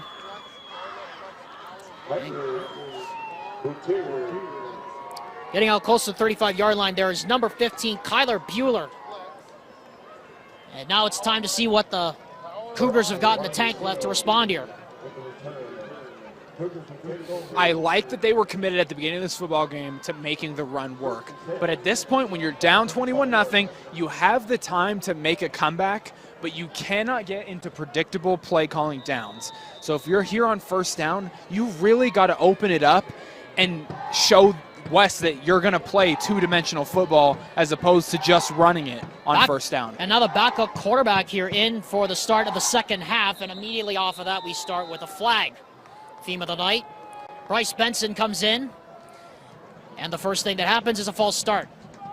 I actually really like the play call there. Before it got blown dead, you had a one-on-one guy, but you had a one-on-one between the receiver and the DB because you had another block going on, and they probably would have gotten 5 to 6 yards out of that. But again, I like that they got out of a predictable play call.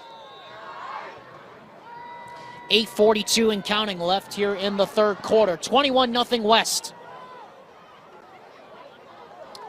From the 30 now. Benson. Hands off up the middle. Here's Isera. And Isera's going to pick up most of the penalty yards back, plus a couple more. He'll pick up about 8 on the play there. Isera just loves to churn his legs. He just does not stop. He carried 2 guys like 4 to 5 yards because he just didn't have the blocks up front. Capelli Smith, by the way, does not have a catch in this game. He has been targeted 2 times. As a team, Kearns has completed very few, if any, of their passes, but I don't know if they have positive yardage here at this point. 8-minute mark here in the third, 21-0. Benson drops the pass. Free shot off the edge, it's picked off! This is going all the way!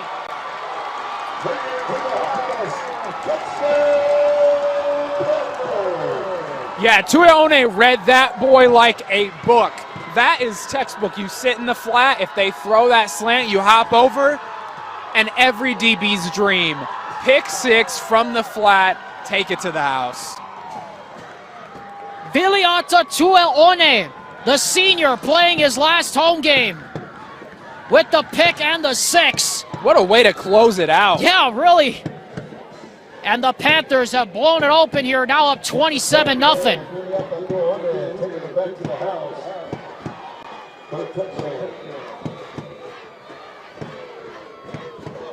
Kearns still running people in for the extra point as Cotton-Nori puts it right through. 7:50 left in the third. 28-0 in favor of West. And Hammer, we talked about how good this defense is. Now we're starting to see the real side of what West has been doing to opponents all season long and shutting out 2 straight opponents back-to-back weeks. No points on the board is hard to do. If you're anybody, if you're at any level, high school, college, pro, holding it to a team to 0 points, that's tough. And West prides themselves on keeping people out of the end zone, as they're doing tonight. And not only are they keeping people out of the end zone, they're taking the football from you on offense and putting it in their own end zone. West, one of the best defensive teams in the entire region. They have allowed 19 points this entire region season, and all 19 of them were scored against Roy. They have not given up an offensive touchdown since the game against Roy. They've also not given up a touchdown overall in almost close to probably 2 full games. Yeah, and I think a lot of it is that this defense plays very fluid. If you watch this secondary, they all move in unison. They know their assignments, and they fly to the football, and they just play very cohesively. Nori to kick off. 28-0 West. And it's another squib kick. And it's eaten up by one of the up men after it hit Acera in the gut. And once again, it'll be 1st and 10 at about the 35. It's interesting that West is up 28-0, and yet they're still doing these, like, squib onside kicks to try and just hit an up back and get the football back. It is interesting because you would think it'd be counterintuitive at this point, but that's exactly what the West Panthers want to do to you. So now here comes the Cougar offense again. Bryce Benson now in the gun. Benson hands off. Acera cuts back. And nice cutback there. Gets about maybe 3. They're getting a really good push off of these traps. The issue is when you're down 28-0 and you have a 1 half left, and not even a whole half because you about half the third quarter and then you got the fourth quarter, counters and traps and up the gut football is probably not going to get you back in this game. You need to go back over the top. Again, easier said than done, but that's the only way you're going to get back. 2nd down and 7 now. Call it from the 38-yard line. Grayson in the gun. And we have another false start. Theme of the night. Again, game clock bug on your screen is unofficial. Trying to keep it as in sync as possible here with Gene Plaga Stadium's clock.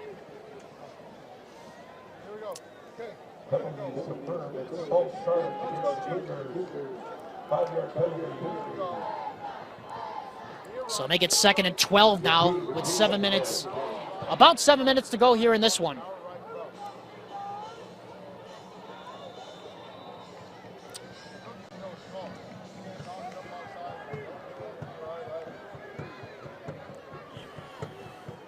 Benson in the gun.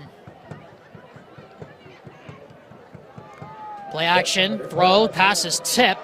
That's the first catch of the night for Capelli Smith, but not for much. He got maybe 3. And it'll be 3rd down and a mile here for the Cougars. Look, it's not pretty, but that is a sign of improvement because we've seen multiple dropped passes that were way more open than this one. So for Capelli to get popped and still come back with the catch, like that's a good sign that you can move down the field and maybe you've gotten out of this mental slump of drops. 3rd down, Benson has double wides either side.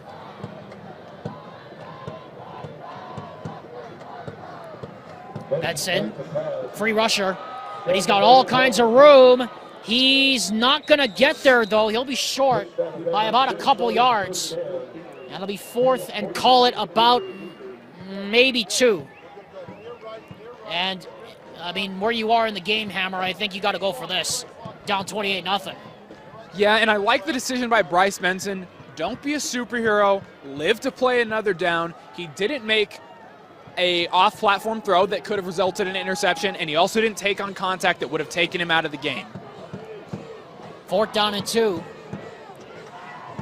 Kearns needs this to stay alive, or at least have some chance to stay alive, and they get it, and then some. Capelli Smith will get them that chance, and the ball comes out. See who they give it to. And Taimane Brown came out of the pile with it, and now Smith is hurt. And now a flag comes in at the end of the play on Sesi Vailahi. And his captain Kaimani Lautaimi is letting him hear about it. Yeah, the sad part is you might be able to get away with a lot of these penalties against a team like the Cougars, but this is not going to fly when you have to play playoff competition and you're in close games. Penalties like that are what's going to keep you out, and when it's a behavior and a pattern of behavior that we've seen all season, and if you, now is not the time to be cleaning up and fixing it. The time to clean up and fix that was 3 months ago. This could cause serious issues, maybe not tonight, but going forward for these big-time games that the Panthers will play in. Well, Capelli Smith is down on the field, and he is being put up to a sitting position here. His helmet is off.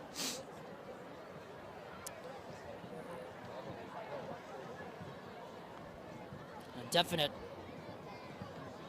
head injury situation here, as they're going to also mark off the 15 yards against Sesi Vailahi for chirping at the officials afterwards, which defensive captain Kaimani Lautaimi was not very pleased with. As Smith trying to shake off the cobwebs. And he'll walk off the field. You hope it's nothing head related. Right. That's the prayer, because that can do serious damage. Like, I love football, we love football, but head trauma, not worth it to play football. So you hope that it's not that, especially because Capelli Smith just made a play right there, and he made a play on third down back here. Both were full contact catches, and after this one, he got almost 8 to 9 yards of rack after the fact. Sesi Vailahi called for the 15-yard unsportsmanlike conduct foul. So now 1st and 10. This is the deepest Kearns has advanced into West Territory tonight. As Sarah gets the handoff, and as Sarah churns the legs forward, he got a couple. Kaimani Lautaimi there on the stop. Something if you're a kid playing running back, one of the biggest things that you can learn to do is fall forward. Again, a lot of people don't understand, but when you have the legs like he has, just fall forward, because you'll get those extra 2 yards and that extra 1 yard, and every now and then that's going to be the difference maker. Benson goes into the gun here. He's got an offset back Fawatea to his left. Benson, hands off. Sarah, bounce off a tackler, still on his feet, inside the 10, and finally popped out of bounds inside the 5. Julius Tukoi Suva saved the touchdown, but not before. You called it earlier, Hammer. They're just one play away from breaking that run, and there it is. There it is. Again, you got these backs that just love to keep on churning their legs. I thought the play was done at the 20-yard line, and obviously I was wrong. West High has not allowed an offensive touchdown since September 9th against Roy.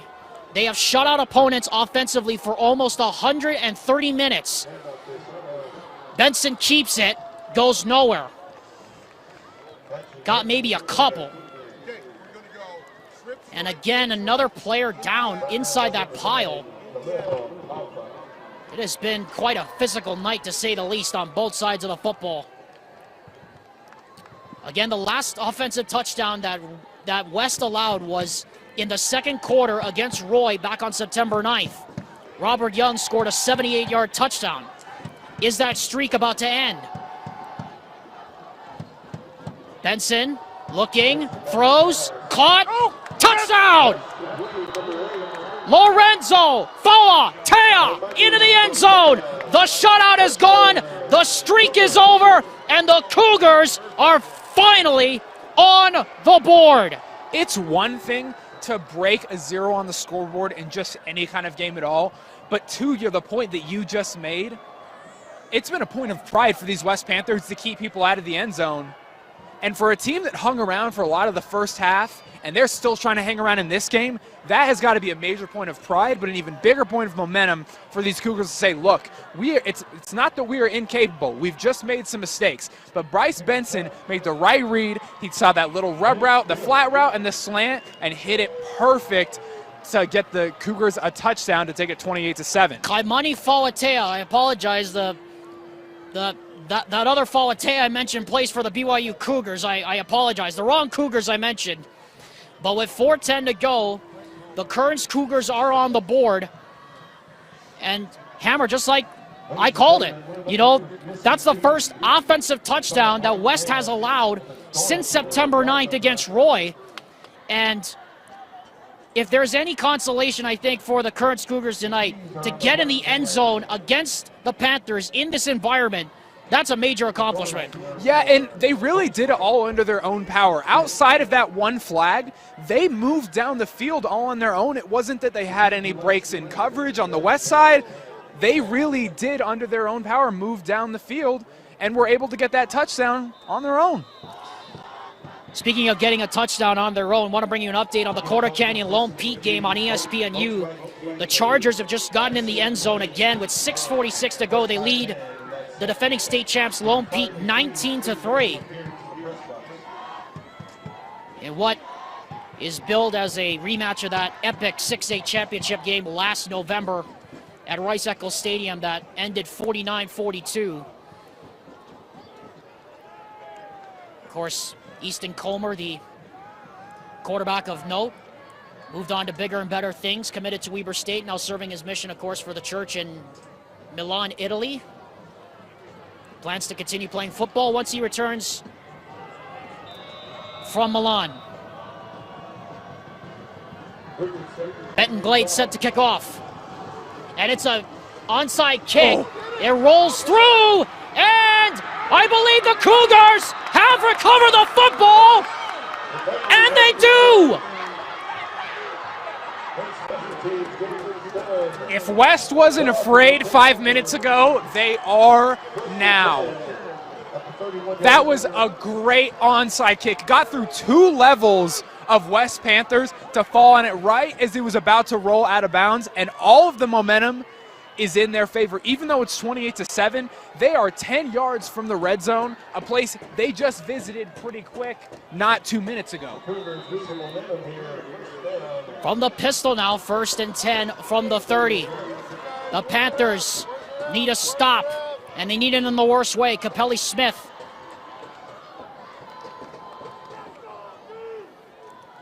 Is back in the game now on the left side. Benson hands off. Falatea, who just scored the touchdown, rolls right through the middle for 7. You can see the morale slipping on West a little bit. And the fans over there on Kearns' side, we're just hearing from the student section over here to look at the scoreboard. I think it's the West fans that better start thinking about, they better look at the scoreboard here.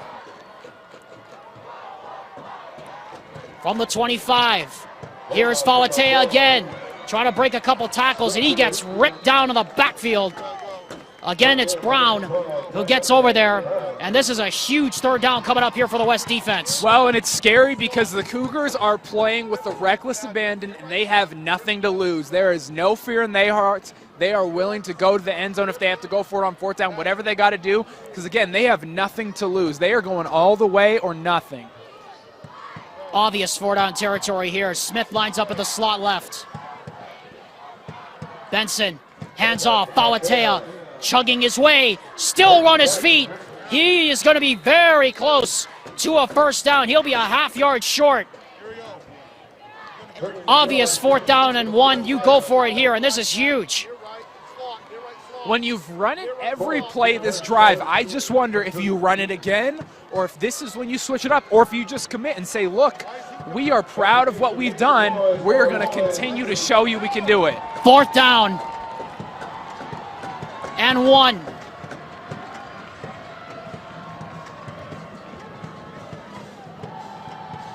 Benson, batted down. Lau Ta'imi shuts the door, and the Panthers survive. Look, if you're going to wear a single-digit number and you're going to play that close to the line of scrimmage, you better be an athlete. And Lau Ta'imi, for him to make that play, looked like an RPO. Bryce Benson pulled it back and snapped it out to the receiver, and he made such an athletic play to get that pass breakup right there on 4th down.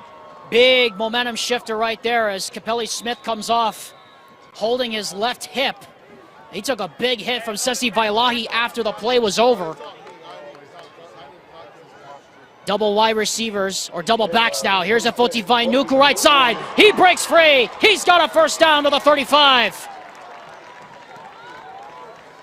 Momentum back in the building after that stop on 4th down.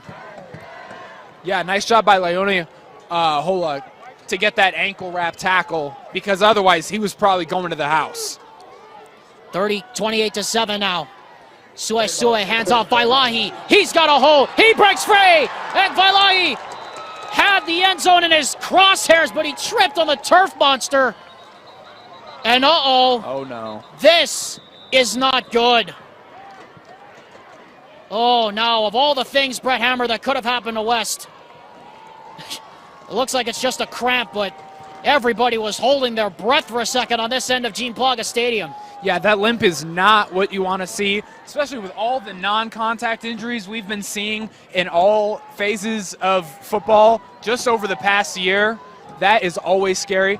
But can we give this man just some more love? Vailahi, what can't he do? Lines up in the backfield, plays DB, runs these bubble screens out to the end zone. There's just nothing that he can't do on offense. He's like Deebo Samuel almost, if you're going to call it there for the Niners.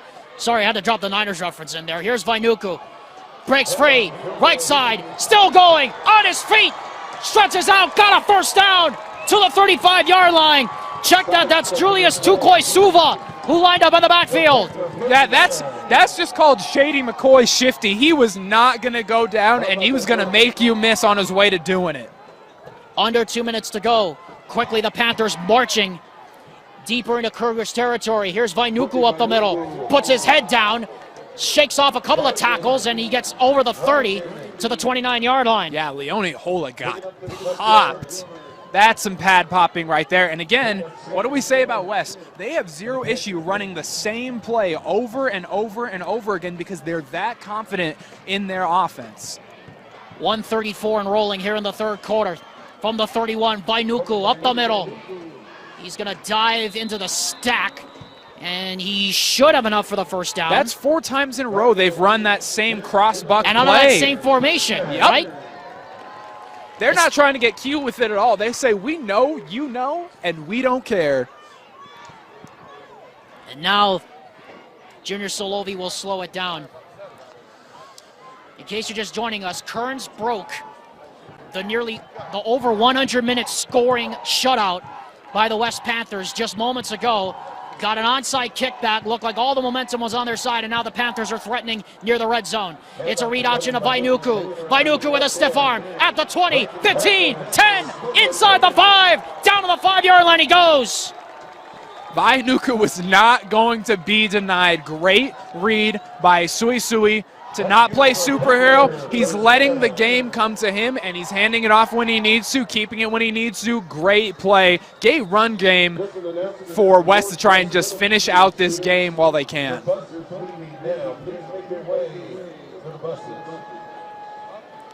43 seconds left to go here in the third quarter. 1st and goal at the 5. Quickly they break the huddle. It looked like they broke the huddle with 12 men. And that is going to force a timeout to avoid the illegal substitution infraction. So we'll take it with them.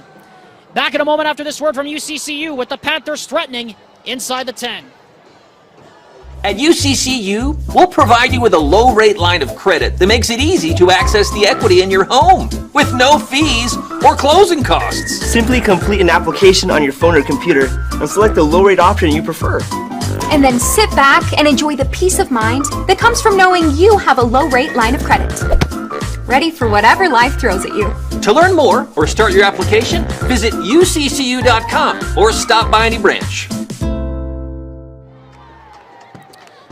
Apologies, folks. Our stream went out again. For those who just missed it, into the end zone goes Mania Brown. And with 27 seconds left, it is now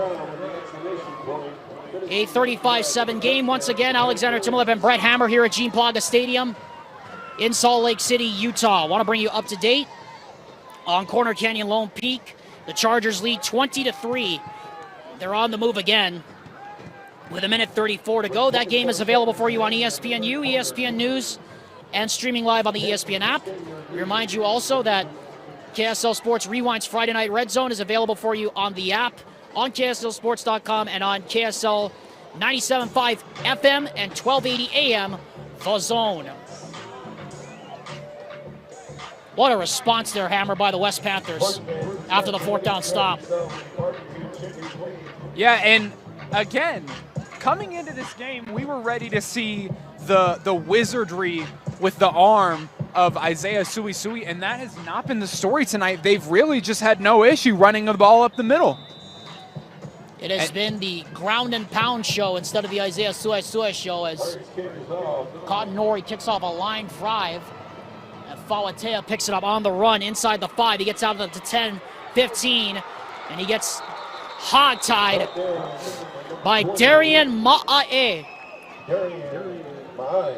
17 left in the 3rd quarter.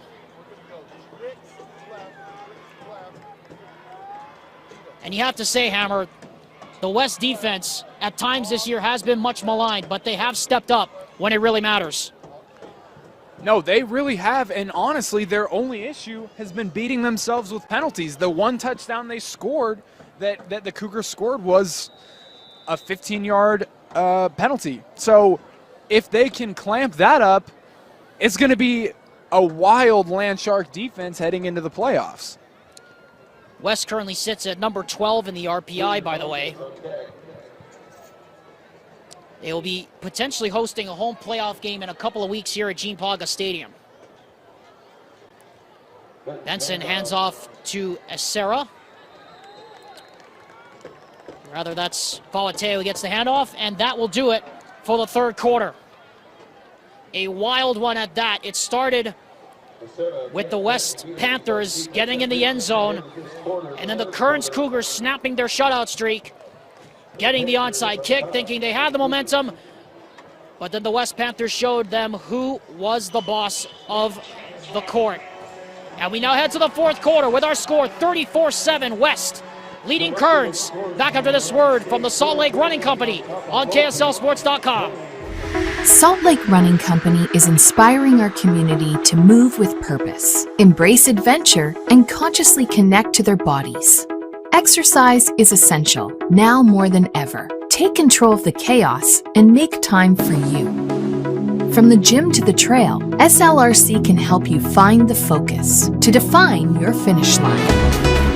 Visit one of our 5 locations along the Wasatch Front or shop online at slrc.com.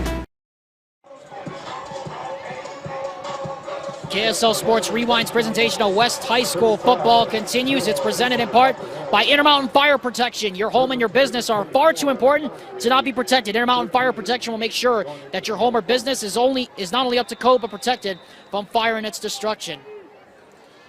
Intermountain Fire Protection is a proud sponsor of West High football. We start the 4th quarter with the Cougars in possession. 2nd down and long. Benson pump fakes. He goes down. Bryce Benson got tossed like an absolute rag doll. Whew. Khalil Lafau, another senior, gets in the backfield. And you talked about it, Hammer. You're right. I mean, he looks Benson like he's feeling it. Crunched. Whew. Just in that kind of a night.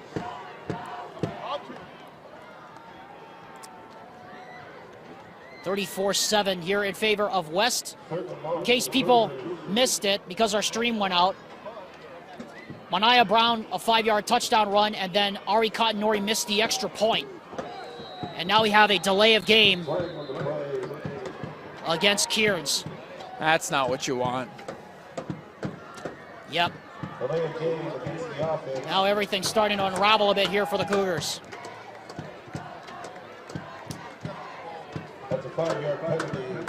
So that makes it 3rd down and a mile now from inside the 10, officially the 9. More than the 9, actually. They're at the 6.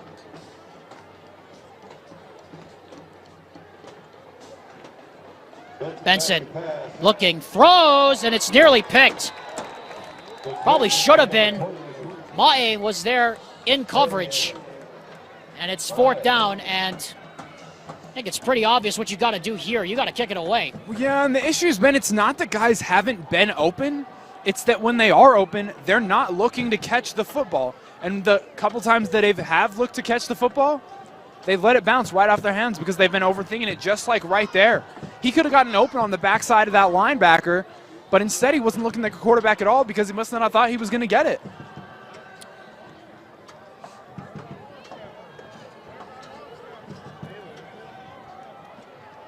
And now we're having all sorts of issues here communicating.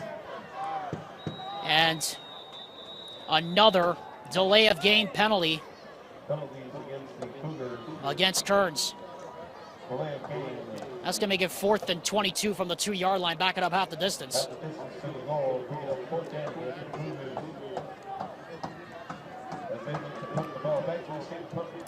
Capelli Smith will kick it away. Smith gets it away, and it's a good one. Vailahi will make the fair catch and do so at about the 44-yard line. 42-yard punt, no return for Sessi Vailahi. We'd like to remind you KSL Sports Rewind's presentation of high school football is presented all season long by WGU. You can earn a 1-year MBA with WGU, and they offer an education that is attainable, affordable, and full of support. Online, accredited, affordable. That's the power of the nonprofit University of U. Alexander Timolet, Brett Hammer here at Gene Plaga Stadium here in Salt Lake on a beautiful night. 34-7 Kearns, or rather 34-7 West over Kearns on this Friday night. Sue back to pass, gets out of trouble, gonna scramble to the sideline and hop out of bounds after a pickup of about maybe 3. It's one of the rare times I think we've seen him get out of the pocket tonight so far. Get out of the pocket without coming back for a hold. That is true, yeah. It has been a theme of the night where the big runs have called back for holds, but not in this one.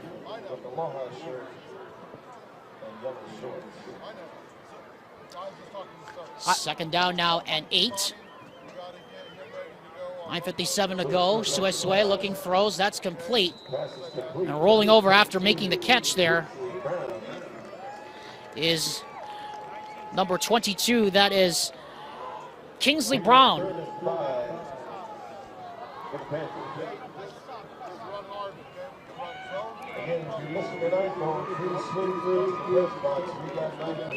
Again, Brown, one of the many seniors on this West Panthers team, getting a chance to play tonight. Of course, one guy we don't have to worry about, I think, is Isaiah Sue. He's definitely coming back for another year.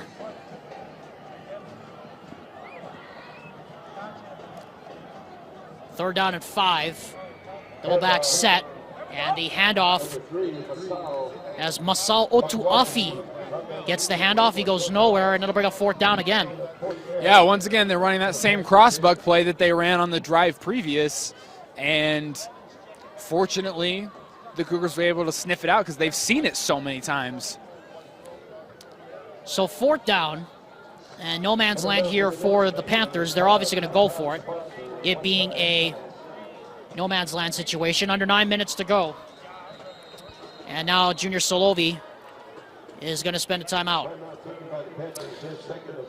As they do, we'd like to remind you KSL Sports Rewind's coverage of high school football will continue next week, Wednesday, as the Lone Peak Knights look to spoil the Westlake Thunder's senior night party. JT Wistersill, Nate Carter have the call for you next week on Wednesday, at 7 p.m. If it's a Friday night or any other night, it must be KSL Sports Rewind. And we'd also like to remind you that we are just a month away from basketball season beginning on KSL Sports Rewind. Look for our schedule on KSL Sports Rewind on Instagram and Twitter and Facebook for when we could be coming to your school. Alexander Timolip and Brett Hammer here at Gene Plaga Stadium in Salt Lake.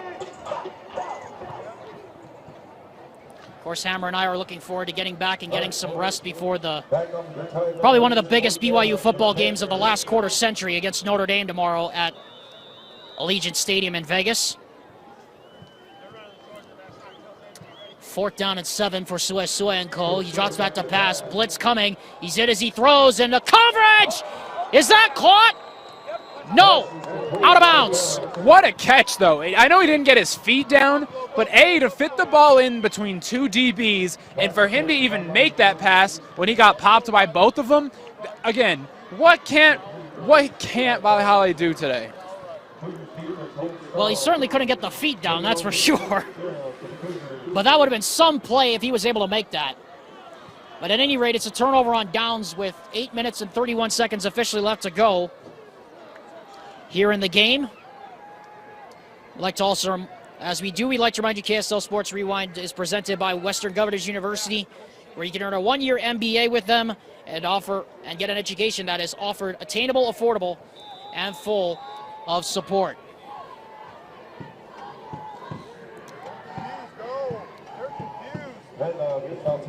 Falatea and the Wildcat takes the handoff, the direct snap actually, and he'll get about maybe 5. I mean, if you're not going to disguise the fact that you're running the ball, you may as well just put your running back at quarterback so you can eat out the extra time making off the handoff.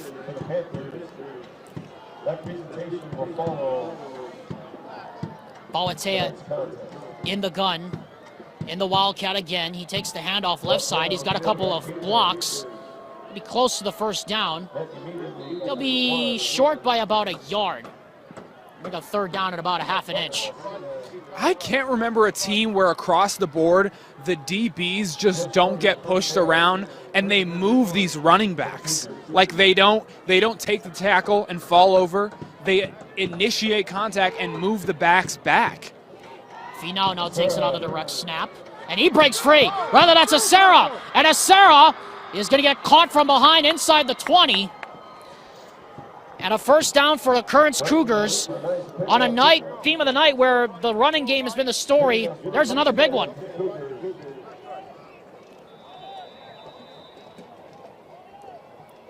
Seven and a half gone now in the third, or in the fourth quarter rather. 35-7 is now the score. On the right side, here's Acera, and he got nailed inside the 20 at the 19-yard line, and we got a man down. And I mean a man down for the Cougars. Goodness.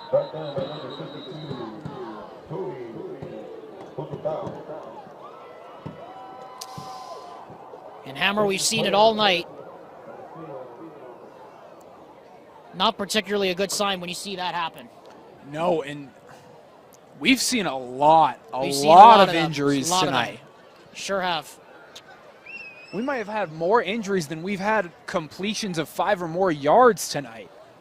That's just the kind of game that it's been. It's been so physical. And again, you would think that there was some kind of weather issue causing both teams to put the ball on the ground so much, but it really hasn't been. It's just been the style of play tonight.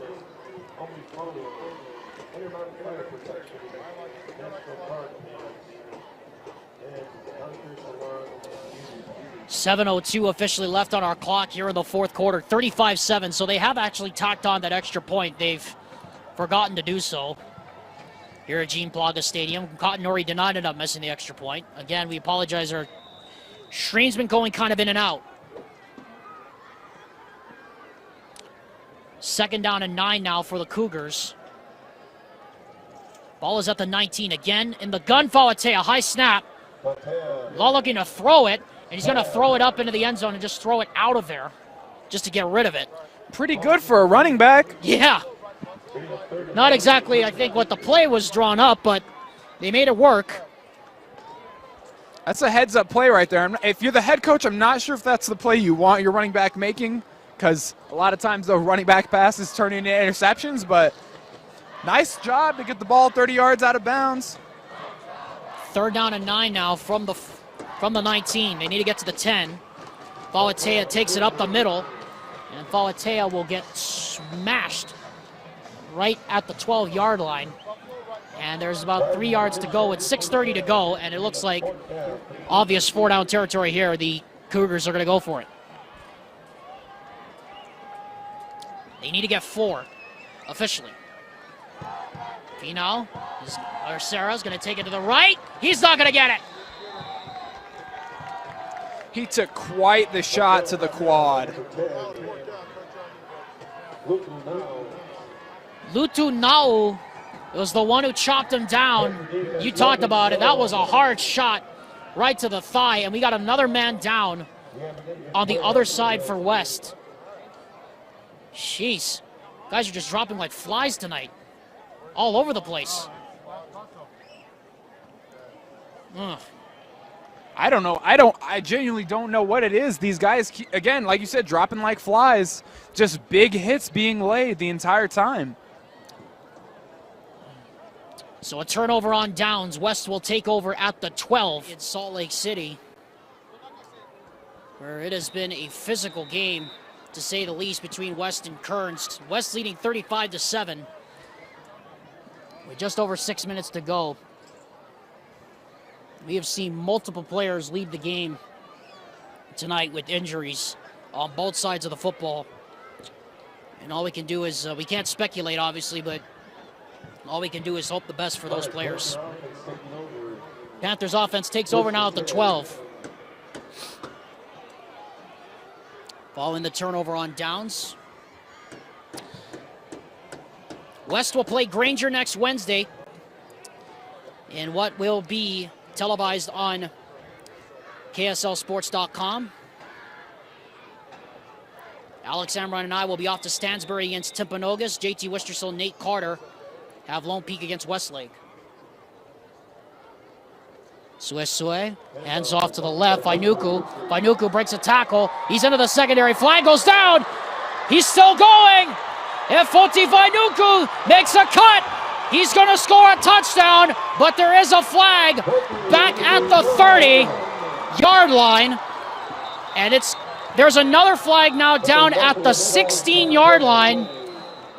So 2 of the same infractions, and the West Panthers are going to have a second touchdown wiped off the board for a penalty. Yeah, it looked like there was a weird kind of unnecessary out-of-pocket chop block that happened over there at the 16. And I don't know what happened down here. Probably some kind of hold. But either way, the ball is coming back, which is a bummer because that was a heck of a run by Vainuku.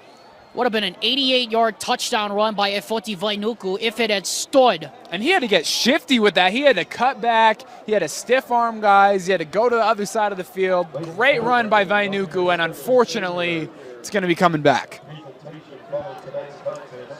There'll be a 5-minute intermission, then presentation will start. So they'll call it back. Be the 8th and 9th penalty of the night against West. And it's a blindside block against the Panthers. And there's the hold. So the personal foul is declined, but there you called it. The holding will be enforced from the 30. That's the second touchdown that West has had wiped off the board.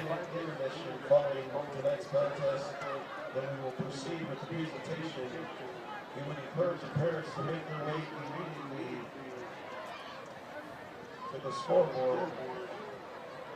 5 minutes, 45 seconds left here in the fourth quarter. Alexander Timolip and Brett Hammer here at Gene Plaga Stadium in Salt Lake City, Utah. It didn't get off to the prettiest start, but the West Panthers have kicked it into gear as they now have 1st and 4. Not something I say very often. 1st and 4 now at the 20. Same play. Mania Brown up the middle, and he got a first down. It'll be another first down for the Panthers.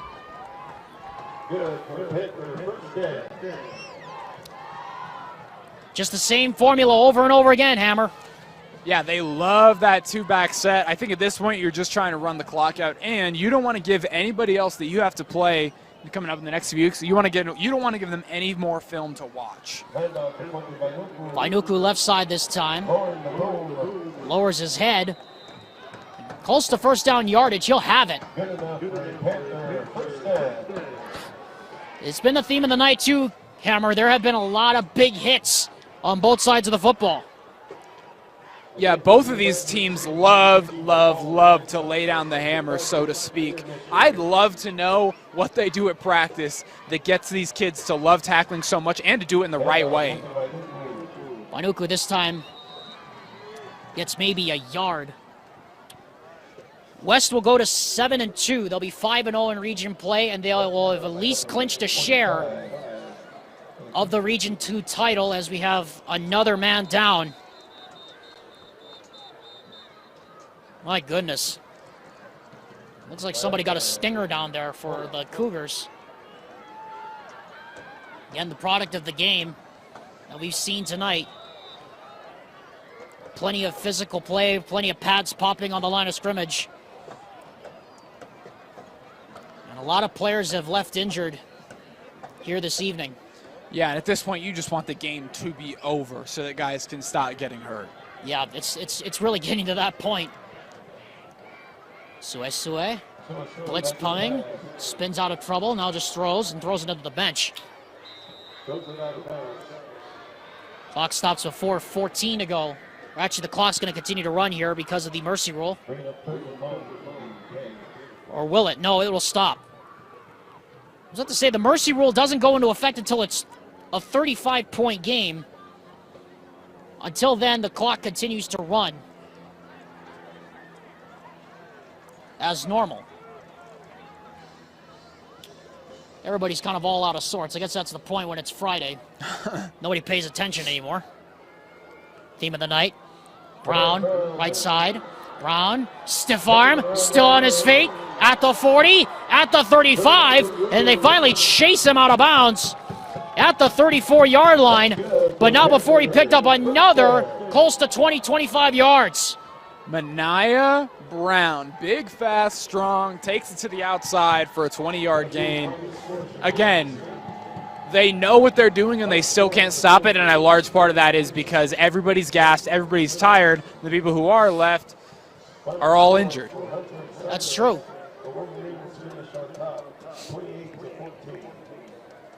They just announced it over the PA system here that the Hunter-Cypress game's gone final. Hunter beats Cypress 28-14. Here's Vainuku, left side. He gets about maybe 4. So West has clinched at least a share of the Region 2 title with this victory here tonight. Granger still in second place at 4-1.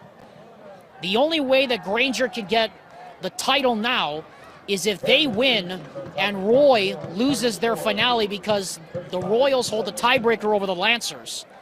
That's the only way the Granger Lancers can hope to win the title. Any other scenario, the Royals or the West Panthers will still win the title because the Royals lose the head-to-head tiebreaker. Sue throws to the end zone. It is right through the hands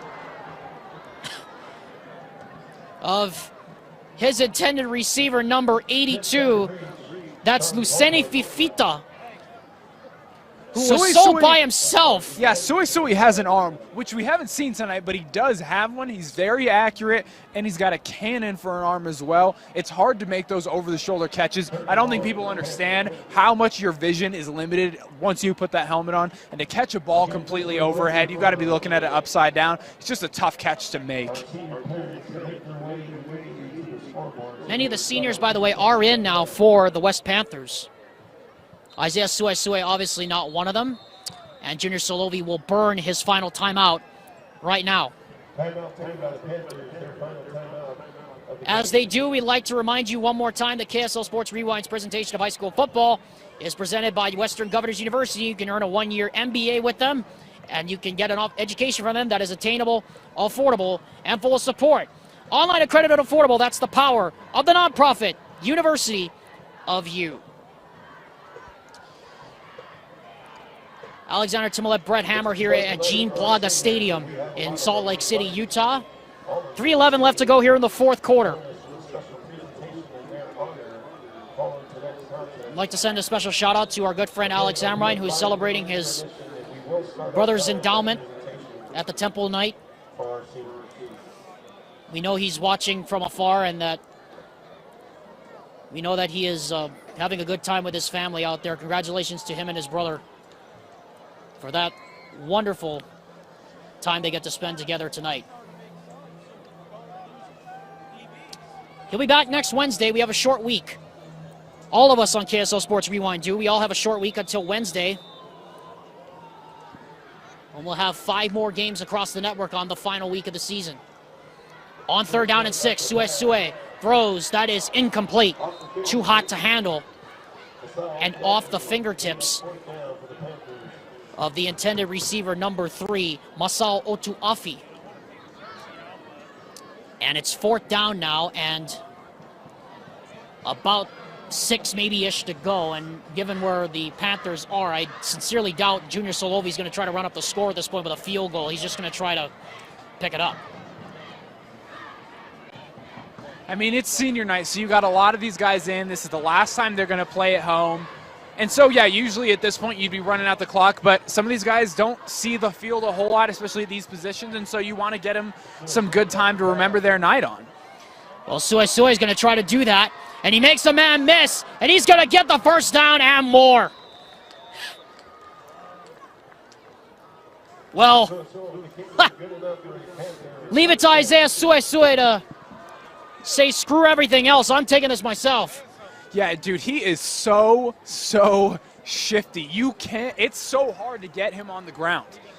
And then the other thing I love about him is he doesn't initiate unnecessary contact. He's the quarterback. He understands that, and he'll go down even if it's head first. If that's the way his body's going, he doesn't look for contact. He just slows down and takes his head out of the play. So now the clock will run. 2:36 and counting left to go here in the fourth quarter. 35-7 West. Another high snap, team of the night. This is Mania Brown, and he gets to the 20. Pickup of 4. As we mentioned, KSL Sports Rewind's presentation of high school football continues next Wednesday. American Ford takes on Skyridge. Mark Winterton and the Brown Bear, Brian Brown, have the call for you. Coverage starts at 7 next week, Wednesday, on KSLSports.com. We also like to remind you the Red Zone will be on Wednesday, 7 p.m. on the same network and on the radio. Sue throws the bubble screen. That's complete to Havili. And Staten Havili is going to be close to a first down. And they're going to mark him right at the marker. And that's going to be a first down with 1:49 to go. And I suspect, based on where the ball is, we might get 1 or 2 more plays here from Sue, and that should do it. As we said, West will go to 6-2 on the season. They'll be 5-0. And they will go to 15-3 at home under Junior Solovi. They have completed a second consecutive undefeated home regular season as Sue keeps it inside the 10, inside the 5, and he smartly gets down inside the 5 at the 2-yard line. We got a minute left to go, and Sue still has his eyes focused on one thing, and that is the end zone. Yes. I think Junior Solovi,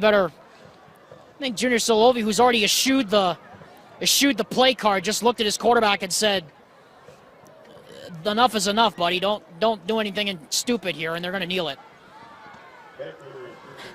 I think he knows about as well as anybody. Respect the opponent. That's exactly what they will do. Yeah, no need for anyone else to continue to get injured in this last minute. West Panthers, as we said, complete a second consecutive undefeated home regular season. They are 15-3 at home now under Junior Solovi. And they have clinched at least a share of the Region 2 title for a second straight season. And Brett, I turn to you now. Dusty Litzter, I think our good friend, said it pretty much the best.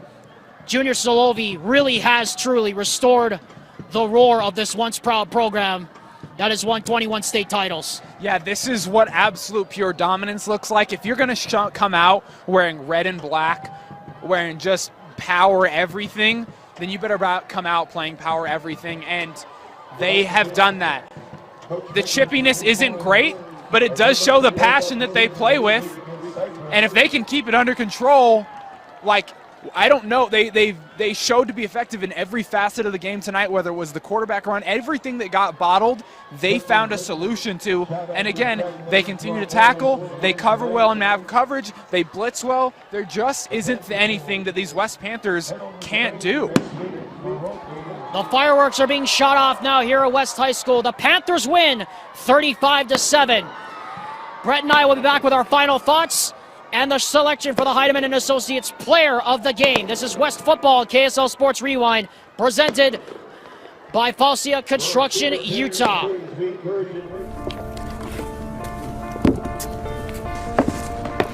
College wasn't built for me. I didn't care if I had to work a double shift. Or if my kid had a fever. Deadline's a deadline. I want to set the deadlines. I want to take tests when I'm ready. I want to take courses on my time. And speed up when I know my stuff. I want a university that cares about me. Tests on your time, courses on your time, graduate on your time. WGU, the nonprofit university of you.